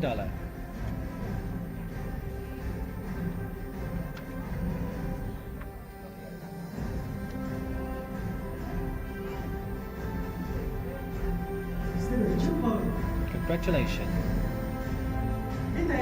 Next, Mr. Chan Jun Kai, Managing Director of Elite Household International, to receive the IRC adjustment for the project Elite Household International Company at Châu Đức Industrial Park with an additional investment of $6.78 million. Congratulations. Up next, I would like to welcome on stage Mr. Wang Chi-chia, Deputy CEO of A&I Medical Equipment Vietnam, to receive the IRC adjustment for the medical equipment manufacturing plant at Vĩ Xuân A2 Industrial Park with the additional investment of $7 million.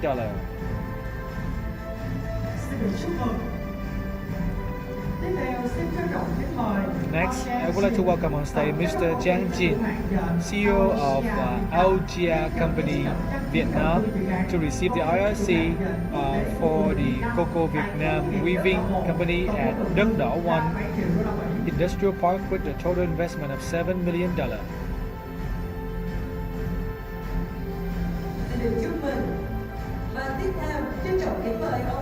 Mr. Giang Mao Chian, CEO of Royal Splendid Singapore, to receive the IRC for the project Velo Work Vietnam Bicycle Manufacturing Plant at Đất Đỏ 1 Industrial Park with a total investment of $7 million.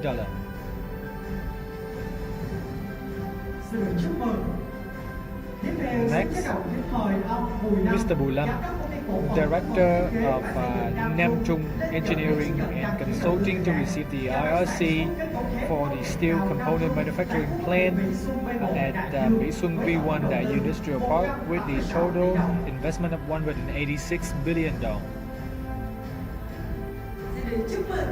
Congratulations.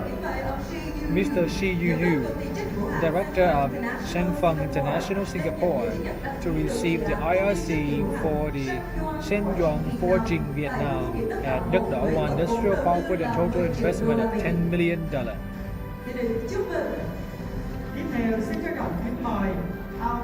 Mr. Seo Yu Suk, CEO of HS Hyosung Vinacore Materials, to receive the IRC adjustment for the yarn and carbon materials manufacturing plant at Phú Mỹ 2 Industrial Park with additional investment of $10 million. Ms. Cao Thị Thủy, Beauty Member of Vĩnh Sun Tourism Company, to receive the investment policy decision for the Vĩnh Sun Eco Resource at Xuyên Mộc District with the additional investment of $364 billion.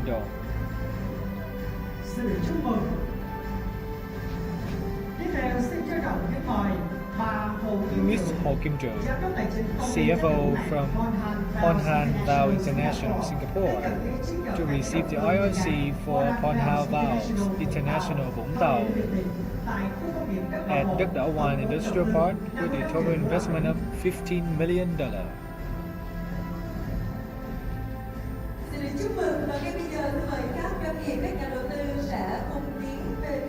So, our investor, please come to the center of the stage and step forward so that we can take a group photo.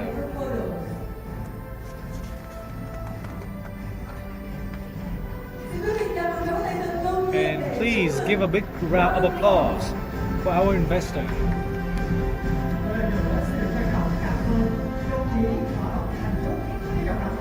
Thank you, Ms. Võ Ngọc Thanh Trúc and Mr. Đặng Minh Thông. And also the representative of the investors.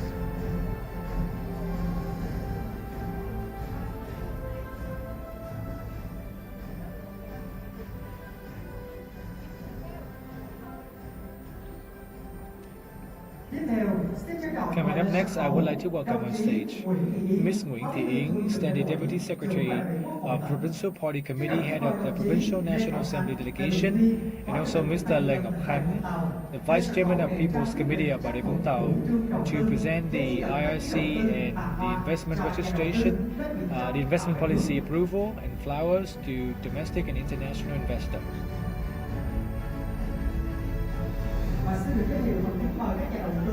And now I would like to welcome the following investor on stage. Mr. Nguyễn Huy Phong, Director of DECO miền Nam, to receive the IRC for DECO Southern DECO Plastic Plant at Mỹ Xuân B1 Connect Industrial Zone with a total investment of $400 billion.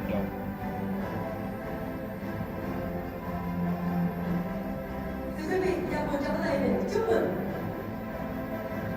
Tiếp theo xin trân trọng kính mời ông Lê Hoàng Bạc, Mr. Lê Rekbeck, CEO of Trelleborg Vietnam, to receive the IRC adjustment for Trelleborg factory at the Specialized Phú Mỹ 3 Industrial Park with the additional investment of $16.9 million. Xin được chúc mừng, congratulations. Please remain on stage for group photos. Tiếp theo xin được trân trọng kính mời ông Shi Jong-bo, Mr. Shi Jong-bo, Deputy CEO of Protect Industrial, to receive the IRC for the sanitary ware manufacturing plant at Specialized Phú Mỹ 3 Industrial Park with a total investment of $18 million. xin được chúc mừng. Tiếp theo xin trân trọng kính mời bà Nguyễn Thị Mỹ Nương, Ms. Nguyễn Thị Mỹ Nương, Managing Director of Quick Pack Telecom, to receive the IRC for the Quick Pack Household and Hygiene Vietnam factory at Châu Đức Industrial Park with a total investment of $20 million. xin được chúc mừng. Và tiếp theo trân trọng kính mời ông Mr. Trần Văn Tiến, CEO of BM Windows, to receive the IRC for BM Windows factory at Bà Rịa Vũng Tàu at Châu Đức Industrial Park with a total investment of $500 billion. xin được chúc mừng. Tiếp theo xin trân trọng kính mời ông Mai Xuân Quang, Mr. Mai Xuân Quang, CEO of Tồn Phú Mỹ Company, to receive the IRC for Tồn Phú Mỹ manufacturing plant at Phú Mỹ 1 Industrial Park with a total investment of $600 billion.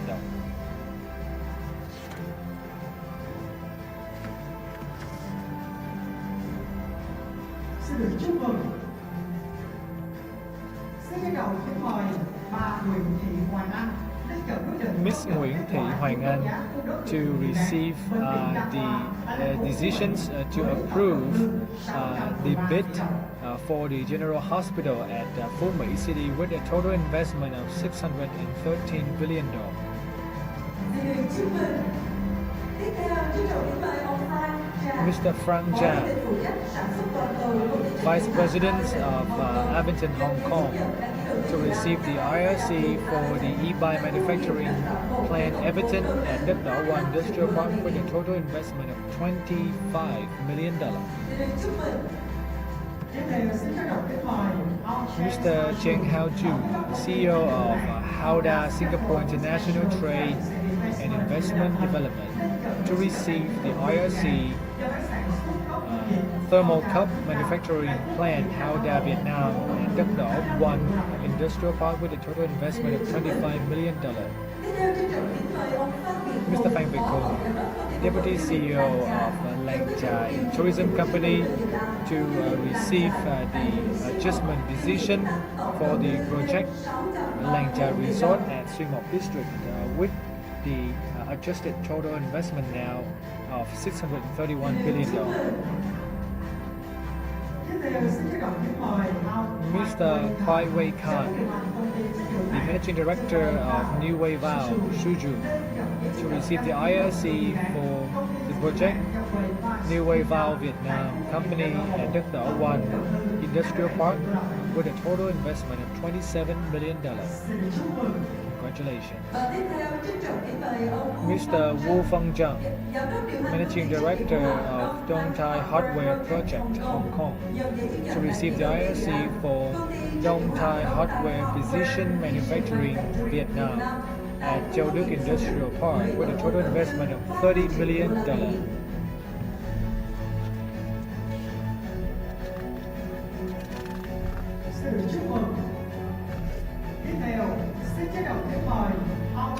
Mr. Nguyễn Minh Tuấn, Deputy CEO of Cái Mép International Logistics, to receive the IRC adjustment for Camille General Port and Logistics Center at Cái Mép Industrial Park with the additional investment of $754 billion.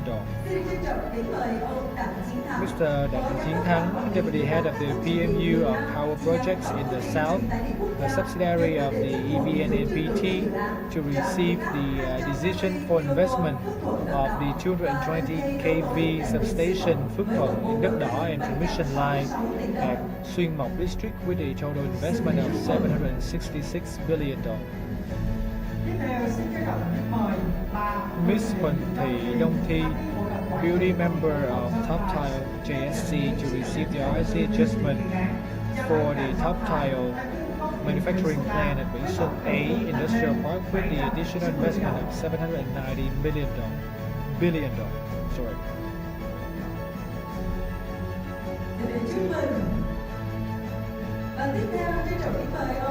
Mr. Chen Bao-Jen, Deputy CEO of ISA Technical Industry, to receive the IRC for the 40,000 tons of sinter corundum plates per year at Vung 2 expanded industrial park with a total investment of $35 million.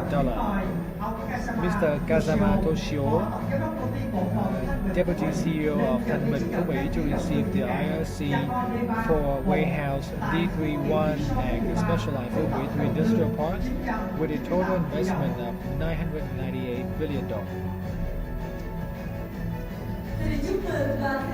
Congratulations, and our investor, please come to the center so that we can take a group photo.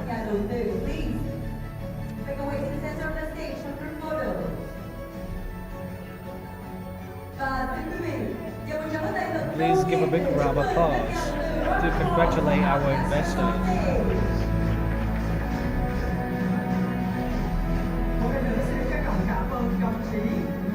Thank you, Miss Nguyễn Thị Yến and Mr. Lê Ngọc Khanh.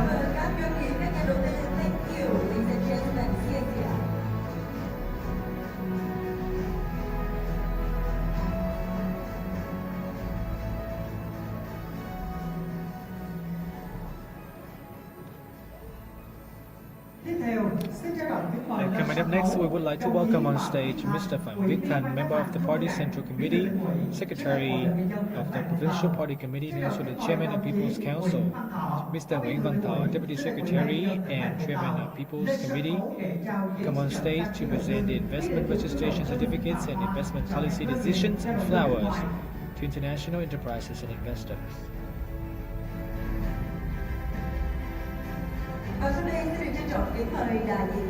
And now I would like to welcome the following investor on stage, Mr. Yuan Zhonghua, CEO of Anson New Energy Technology, to receive the IRC for Vietnam top-ranking aluminum new energy technology at Đất Đỏ Industrial Park with a total investment of $40 million.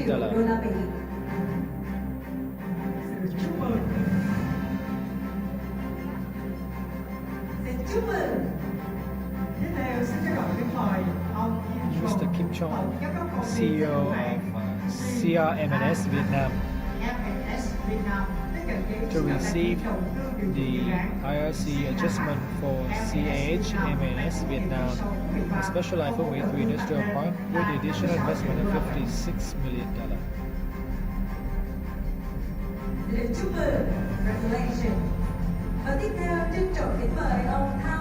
Mr. Thao Chen Jian, CEO of Broad Ocean Motor, Bà Rịa Vũng Tàu, to receive the IRC adjustment for the corrugated steel manufacturing plant at Châu Đốc Industrial Park with the additional investment of $58 million.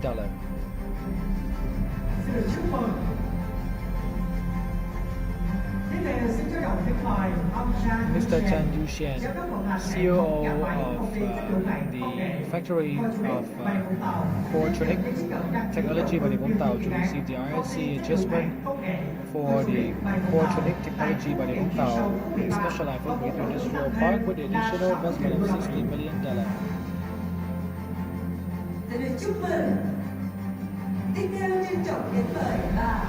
Miss Phạm Thị Khánh Ngọc, Deputy CEO of Quê Tôi Development Investment Company to receive the IRC for the project Quê Tôi Factory at Cái Mép Industrial Park with a total investment of $1.5 trillion.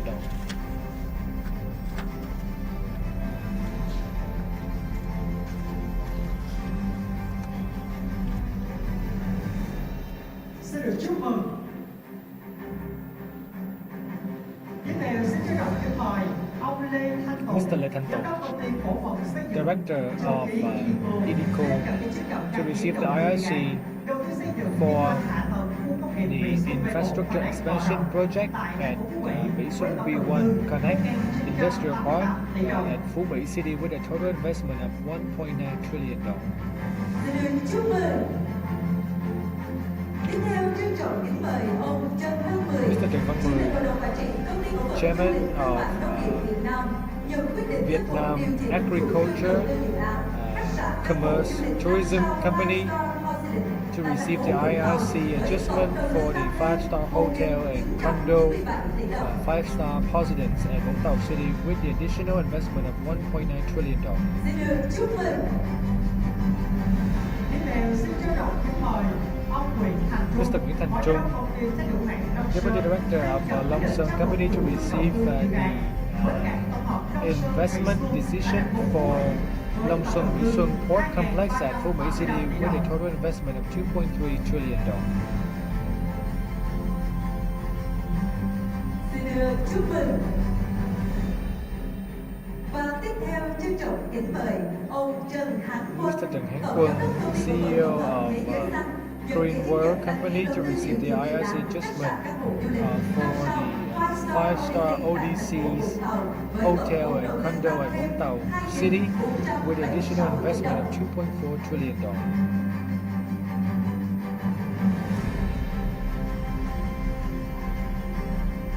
tiếp theo xin trân trọng kính mời ông Mr. Phu Trong Sian, the chairman of Gemlong SG Nylon Fiber, to receive the IRC for the colorful nylon fiber at Đất Đỏ One Industrial Park with a total investment of $120 million. Chúc mừng. Tiếp theo trân trọng kính mời ông Phạm Văn Sơn, Mr. Phạm Văn Sơn, Vice Chairman of Santosa Development and Investment, to receive the investment decision for the Eco Resort and Long Đức District with a total investment of $4 trillion.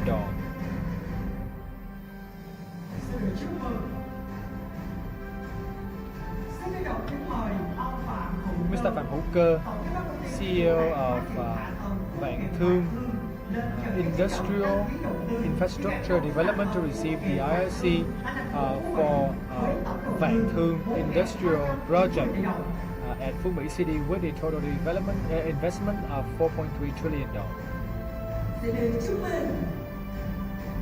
Tiếp theo trân trọng kính mời ông Nguyễn Quốc Dũng, Mr. Nguyễn Quốc Dũng, CEO of Diamond City International Investment Company in the South, to receive the investment policy decision for Vung Phát Eco Resort at Long Đức District with the total investment of $4.5 trillion.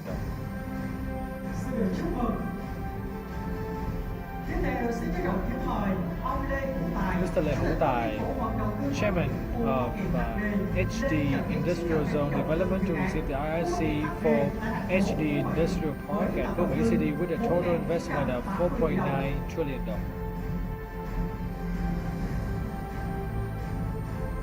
Chúc mừng. Và tiếp theo xin được trân trọng kính mời ông Mr. Nguyễn Đoàn Mạnh, Chairman of QTM International Port Company, to receive the decision for adjusting the project Mỹ Xuân International Port Complex at Phú Mỹ City with a total investment of $5.7 trillion. Tiếp theo xin trân trọng kính mời ông Mr. Kulachet Darachandra, CEO of Long Sơn Oil Refinery, to receive the IRC adjustment for the Southern Vietnam Oil Refinery Complex at Vũng Tàu City with the additional investment of $400 million. Chúc mừng. Congratulations. Và tiếp theo trân trọng kính mời ông Bùi Thành Mr. Trung, Bùi Thành Trung, Sun Group Vùng Miền Nam, Chairman of đại Sun diện Group, công ty trách nhiệm hữu hạn Southern đầu tư và phát triển đô thị Region, Vũng Tàu, representative for Vũng Tàu Residential Development to receive the RIC for the residential area at Vũng Tàu City with a total investment of $34.9 trillion. Chúc mừng. Và ngay bây giờ xin được kính mời tất cả các nhà đầu tư sẽ cùng So our investor, please come to the center for a group photo.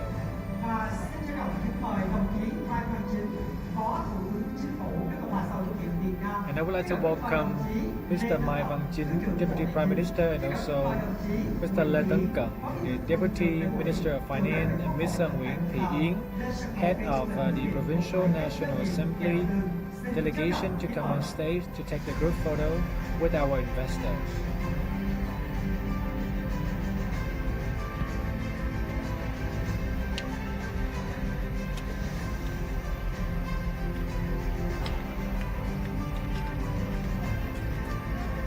please stand in the center of the stage for the group photo. Xin được trân trọng kính mời các đơn vị nhà đầu tư tiến về trung tâm để cùng chụp hình lưu niệm với các đồng chí lãnh đạo chính phủ, bộ ngành trung ương và địa phương. Và ngay bây giờ kính mời quý vị chào mừng trong tay. Please give a big round of applause to congratulate our investor.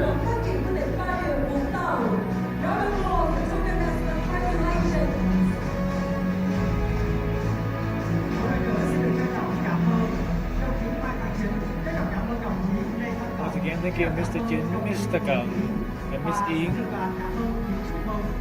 And also congratulations to our investor. Trân trọng cảm ơn các đồng chí lãnh đạo. Một lần nữa xin được chúc mừng và cảm ơn đại diện các nhà đầu tư. Thank you, ladies and gentlemen. Xin chào.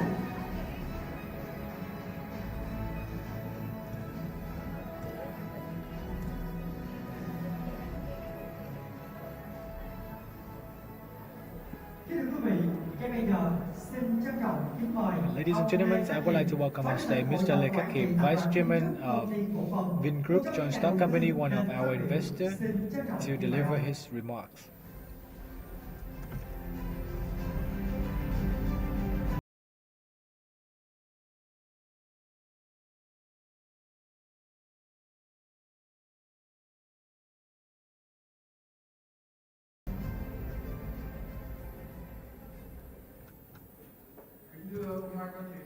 Mr. Mai Văn Chính, Deputy Prime Minister of Vietnam, Mr. Phạm Viết Thanh, Secretary of the Provincial Party Committee, Chairman of the People's Council of Bà Rịa Vũng Tàu, ladies and gentlemen, distinguished guests.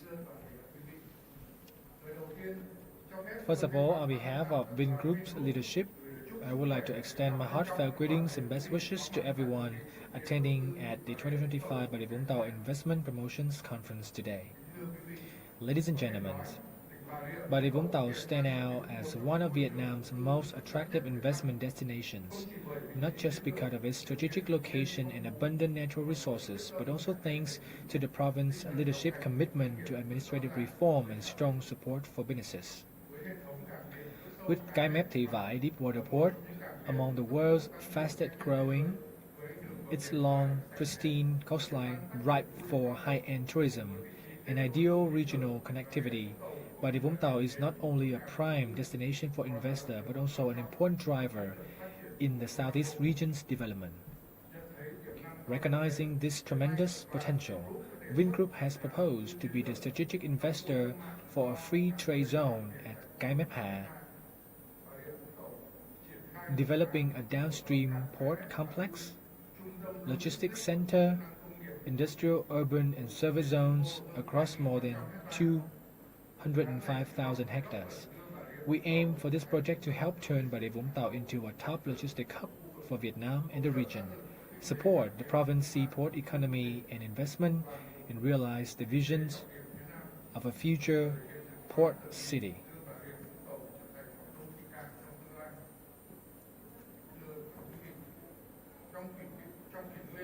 In today's new development era, natural advantages alone are not enough.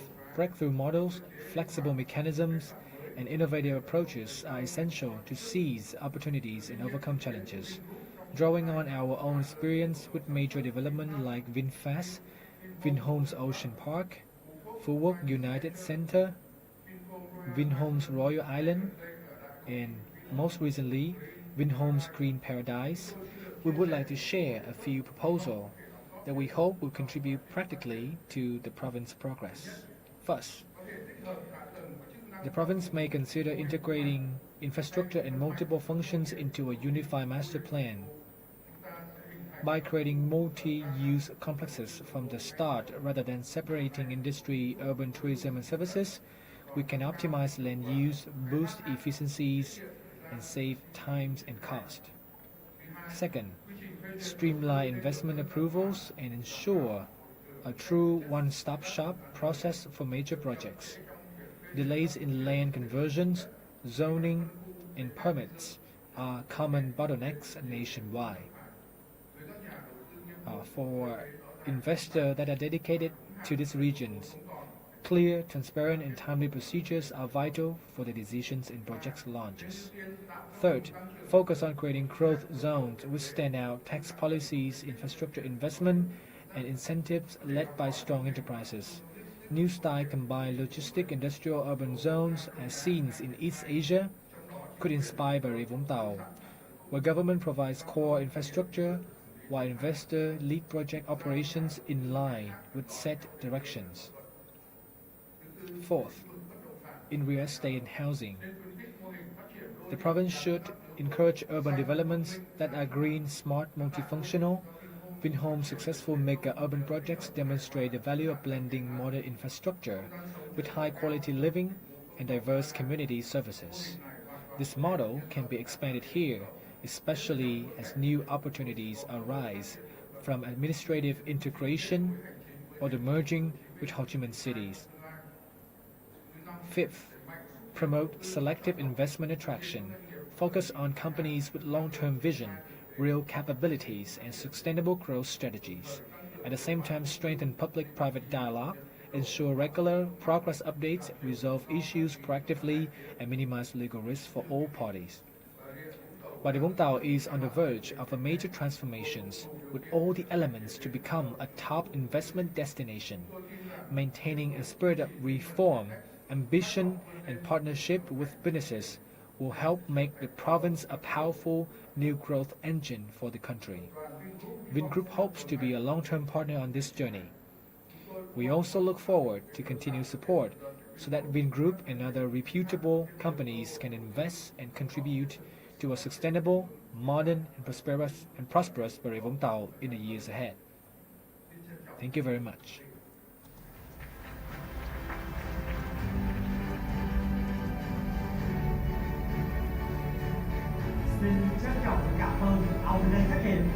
Thank you, Mr. Lê Khắc Hiệp, Vice Chairman of Vingroup, SJC.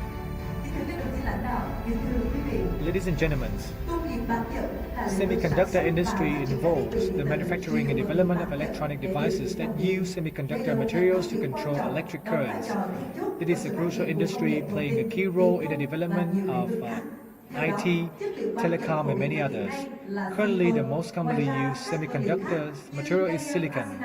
Other materials such as gallium, arsenide, germanium are also used in a certain application.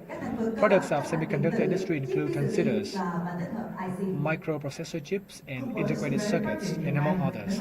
Keeping up with this global trend, Bà Rịa Vũng Tàu has been attracting investment projects in this industry, notably the Global Silicon Project, which aims to produce both refined and unrefined polysilicon for semiconductor products at Phú Mỹ 3 Specialized Industrial Park. And now we honor to invite Mr. Kawaguchi, General Director of Tokuyama Vietnam, to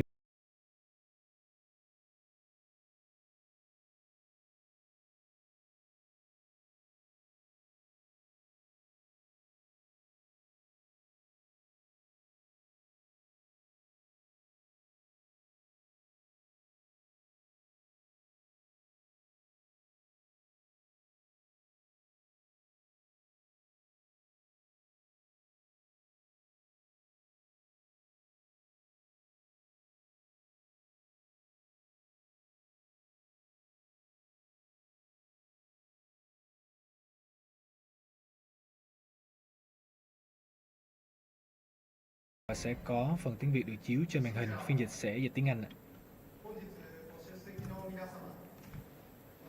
Honorable delegate and distinguished guests, I am Kawaguchi, General Director of Tokuyama Vietnam Company.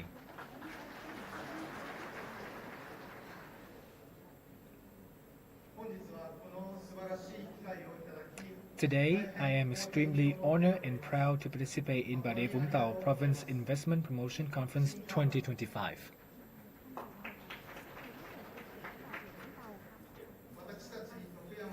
Tokuyama is a comprehensive chemical corporation with over 100 years of history starting in Yamaguchi Prefecture, Japan. Currently, we operate in many fields, notably in the electronic sectors, providing advanced materials for the global semiconductor market. One of our main products is polycrystalline silicon. This is an essential raw material for manufacturing semiconductor wafers. And for semiconductor wafers, the purity requirements for input material are extremely stringent. Currently, only a few enterprises worldwide can produce this product, and Tokuyama is proud to be one of them. Tokuyama has been producing polycrystalline silicon in Japan for over 40 years. Facing increasing demand for volume, quality, and stable supply capacity from customers, we have actively sought location to build new production facilities. Thanks to the receiving tremendous support from the Japanese government.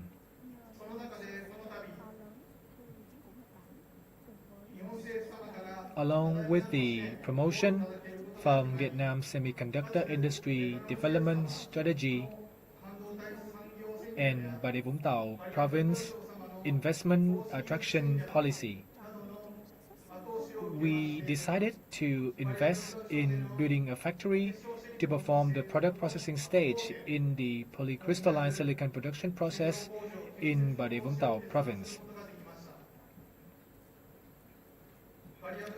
Bà Rịa Vũng Tàu Province is a region rich in potential, possessing abundant clean energy resources such as natural gas, along with Cái Mép Thị Vải Port, serving as a development and convergence center for many industries. And we established Tokuyama Vietnam at Phú Mỹ 3 Specialized Industrial Park in August 2024 and expect to complete the factory construction in March 2026. On April 29th, Tokuyama Vietnam organized a groundbreaking ceremony with the presence of Bà Rịa Vũng Tàu province delegates. We sincerely thank you for your valuable participations and support. Currently, we are proceeding with post-establishment procedures, and we greatly appreciate the support that has helped us complete administrative procedure without encountering major obstacles. In the time to come, to contribute to promoting the strong development of the global semiconductor market from the raw material perspective, we will implement plans to quickly produce high-purity polycrystalline silicon locally. At the same time, through these projects with Tokuyama's advanced technological capabilities, combined with Vietnam's excellent human resources, we will strive to contribute to the economic, industrial, and technical development of Bà Rịa Vũng Tàu Province, as well as further strengthen sustainable cooperative relations with the province in the future. Finally, I would like to express deep gratitude to all parties that have provided tremendous support for our project. I wish you all abundant health, happiness, and success. Thank you sincerely and respectfully.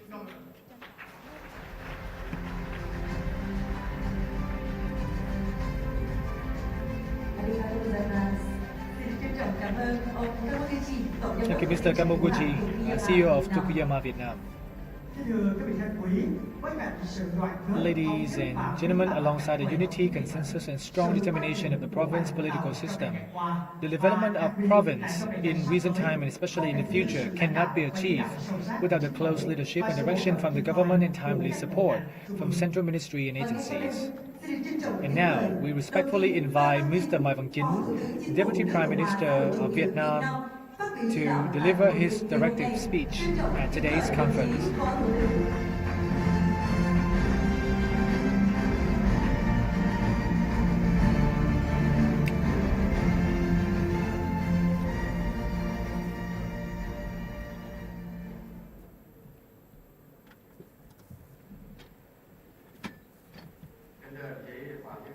Mr. Phạm Viết Thanh, Secretary of the Provincial Party Committee, Chairman of the People's Council, Bà Rịa Vũng Tàu, leaders from agency ministries, former leaders of Bà Rịa Vũng Tàu Province, representative of diplomatic corps, international organization, business community, investors at home and abroad.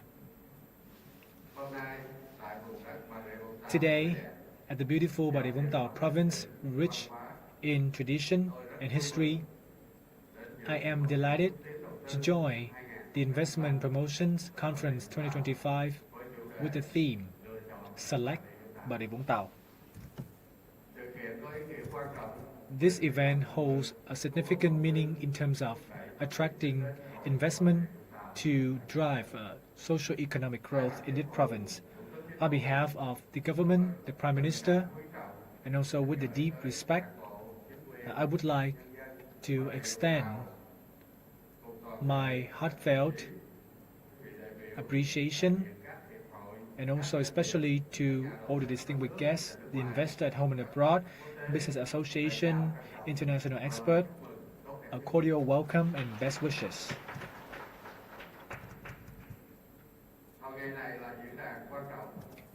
This conference is an important forum, a good opportunity for investors at home and abroad to exchange ideas, to share their thoughts with the leaders of the province, to find and to explore new areas of investment and collaboration in Bà Rịa Vũng Tàu.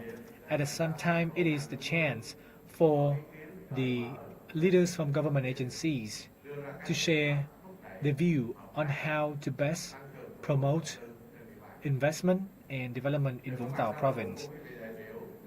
Your presence, especially the investor, the business community, the distinguished guests today, is the testament to the potential and also show your confidence and trust in the potential of Bà Rịa Vũng Tàu.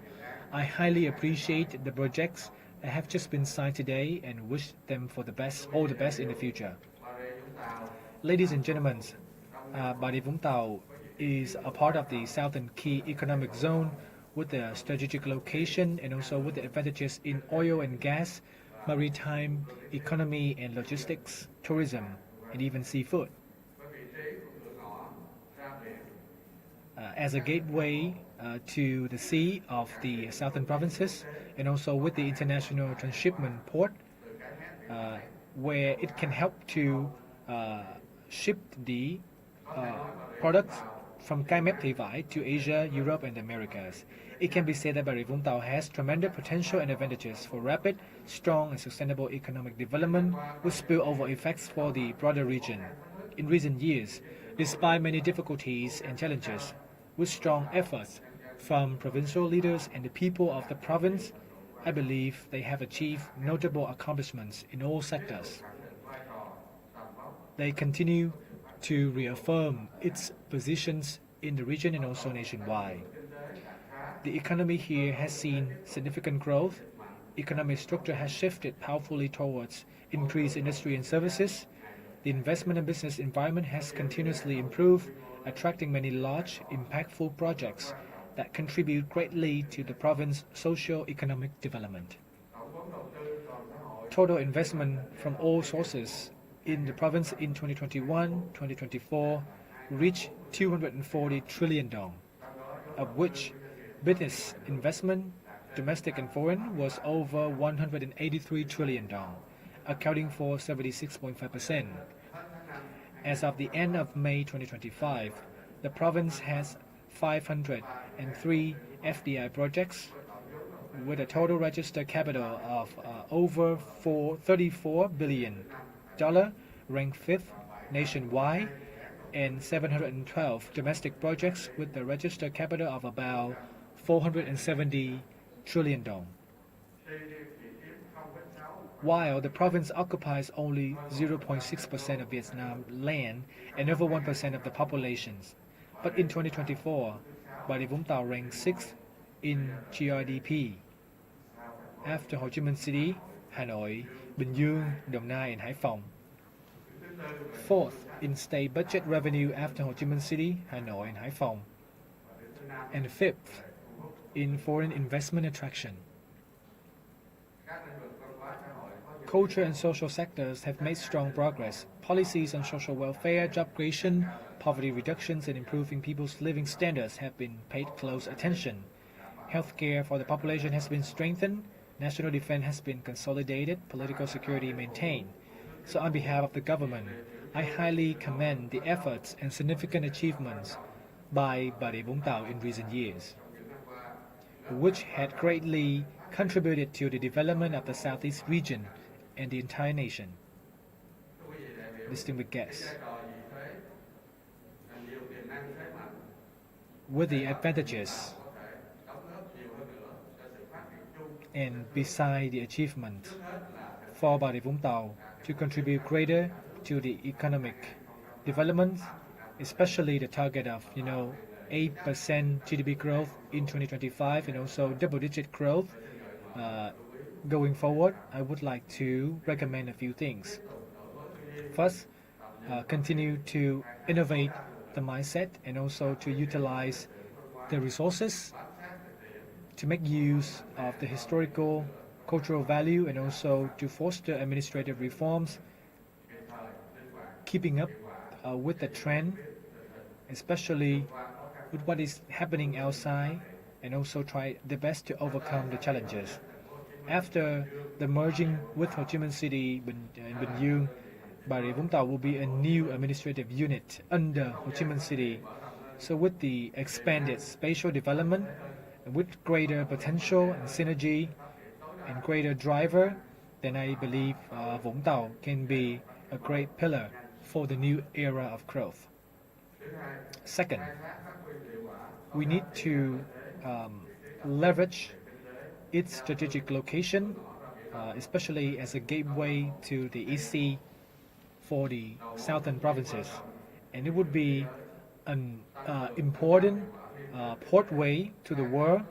So Vũng Tàu need to harness its connectivity between the southern with the rest of the country, and also to integrate it deeply into the supply and value chain globally. And number 3 is to promote economic restructuring aligned with the national ambitions, promote innovation R&D to improve capacity and diversify export markets, focus on manufacturing and processing industry with high quality or organic agricultural sector, at the same time also boost cultural activities and tourism that is associated with the history of Vũng Tàu. Number 4 is continue to promote administrative reform and simplify all the procedure. And going forward is going to be lean management and rearrangements of the current apparatus, and also improve the decentralization to empower the local authority with the motto, it is the decisions of the locality and it is the responsibility of the locality. The Prime Minister already said that going forward we need to make sure that we can simplify the procedure up to 30%, save time and cost to increase the competitive index, improve investment environment, promote the development of the e-government, the e-economy. Number 5, support businesses to develop the startup ecosystem, promote innovation, create conditions for the formation of large corporation, at the same time take care of the SMEs. Number 6, focus on education and training to create new generations of high quality resources. Also focus on social welfare and social housing. At the same time, environmental is also an important factor. Ensure green, circular, sustainable, and climate resilience development. At number 7, to increase international collaborations to pave new way for investment attraction, and making sure that Bà Rịa Vũng Tàu is joining hand with the investor to promote its image, potential, strengths, and competitive edges to the investor at home and abroad, and especially pay extra attention to the business community, create the market information portal. Number 8, for the business community in the private sector, we suggest that you should raise your voice, speak up, and moving toward a mutual collaborations between the private and the public sector, aiming toward a shared vision, and making sure that in everything you do, there should be a long-term strategy, because you will be a great force and a new force for the development of our country. And for Vũng Tàu, we also need to pioneer in digital transition, application of smart devices and technology, and to perform the best responsibility, social responsibility, ensure the health and safety of the workers and the people here. Ladies and gentlemen, along with Ho Chi Minh City and Bình Dương, Bà Rịa Vũng Tàu will create a new space for development, a new driver, become one of the key economic hub and also economic pillar for the entire southeastern region. The government always try to facilitate the operations of the province to support the livelihood of the people here, the operation of business community here. And I believe that in the new era, Bà Rịa Vũng Tàu will witness breakthrough and will be the destination of investor and large corporations, continue to affirm its role and play a bigger part in the development of this region and our nation, and help Vietnam to go into the new era, the era of national rise, of a prosperous and sustainable Vietnam. And we believe that the success of today's event is a great start for us to making sure that we can attract more and more investors come to Bà Rịa Vũng Tàu in particular, and also Ho Chi Minh City and Bình Dương in general, to create a new space for development and help our government to achieve our ambitions. On behalf of the government, may I wish the leaders and the people of Bà Rịa Vũng Tàu greater unity and success in the future. May I wish the business community fruitful development, and also may I wish everyone great health, success, and happiness. Thank you for your listening.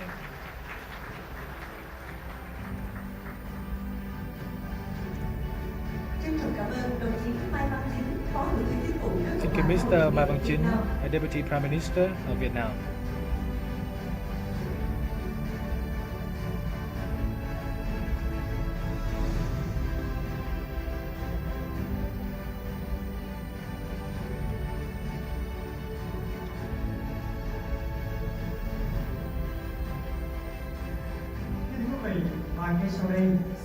Ladies and gentlemen, now I would like to welcome Mr. Nguyễn Văn Thọ, Deputy Secretary of the Provincial Party Committee, Chairman of People's Committee of Bà Rịa Vũng Tàu, to acknowledge the guidance of Deputy Prime Minister Mai Văn Chính and also deliver the closing speech for the conference.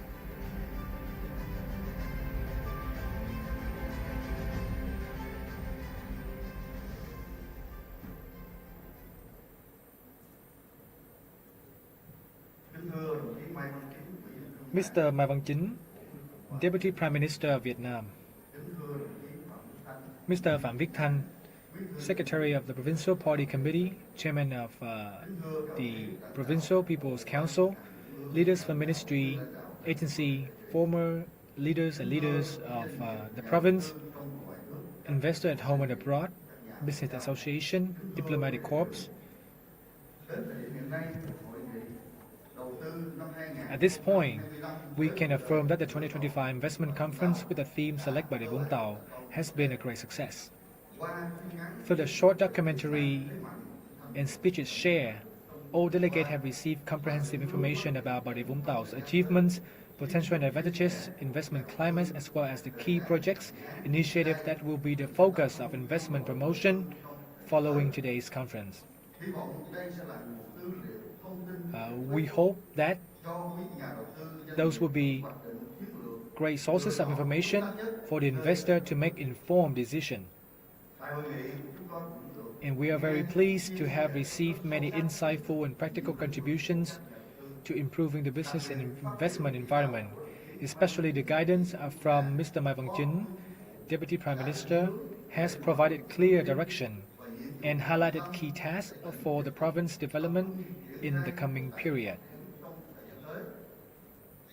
On behalf of the provincial leadership, I sincerely acknowledge and thank the Deputy Prime Minister for your valuable input, and also our delegates for your input. We will develop specific plans and programs to put these into action. And after today's conference, for those investors that received the IRC, we suggest that you should accelerate the development of this project. And for the investors that are interested in investing new projects, then I encourage you to submit those proposals to us as soon as possible. The leadership and the people of Bà Rịa Vũng Tàu would like to thank the government, the ministry, the government agencies for your continued support. And we hope the government, the ministry, and the central agencies will continue to support us in our future endeavor so that we can grow vigorously and contributing greatly to the economic growth of our nation. At the same time, I hope that the diplomatic corps, the investment promotion center, business association will work together and partner with us to support the investor and businesses. At the same time, my message to the business community is that this is a great land, a promised land for future projects, and we will continue to reform our administrative procedures to ensure a transparent and safe environment for the business community, facilitate the operation of the businesses to ensure the future success in the land of Bà Rịa Vũng Tàu. Once again, on behalf of the leadership, I would like to thank Mr. Mai Văn-chính, Deputy Prime Minister, leaders of the ministries, central agencies, all delegates, diplomatic corps, association, trade and investment promotion organization, and also investors for your attention and spending your valuable time in joining today's conference. And also thank you, press and media agencies, for your coverage. I now declare the closing of the 2025 Investment Conference with the theme Select Bà Rịa Vũng Tàu. Thank you very much.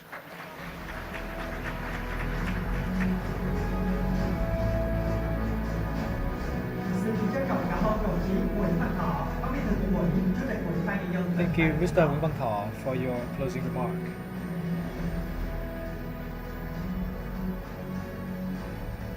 Kính thưa các đồng chí lãnh đạo, kính thưa quý vị đại biểu, Hội nghị Đầu tư 2025. Ladies and gentlemen, the 2025 Investment Conference selecting Bà Rịa Vũng Tàu has concluded successfully. It marks the new beginning where the national and provincial leaders, local department and investors will work together to seize new opportunities and achieve greater heights. We sincerely thank all leaders, delegates and distinguished guests for joining us today. We wish you all good health, happiness, and continued success.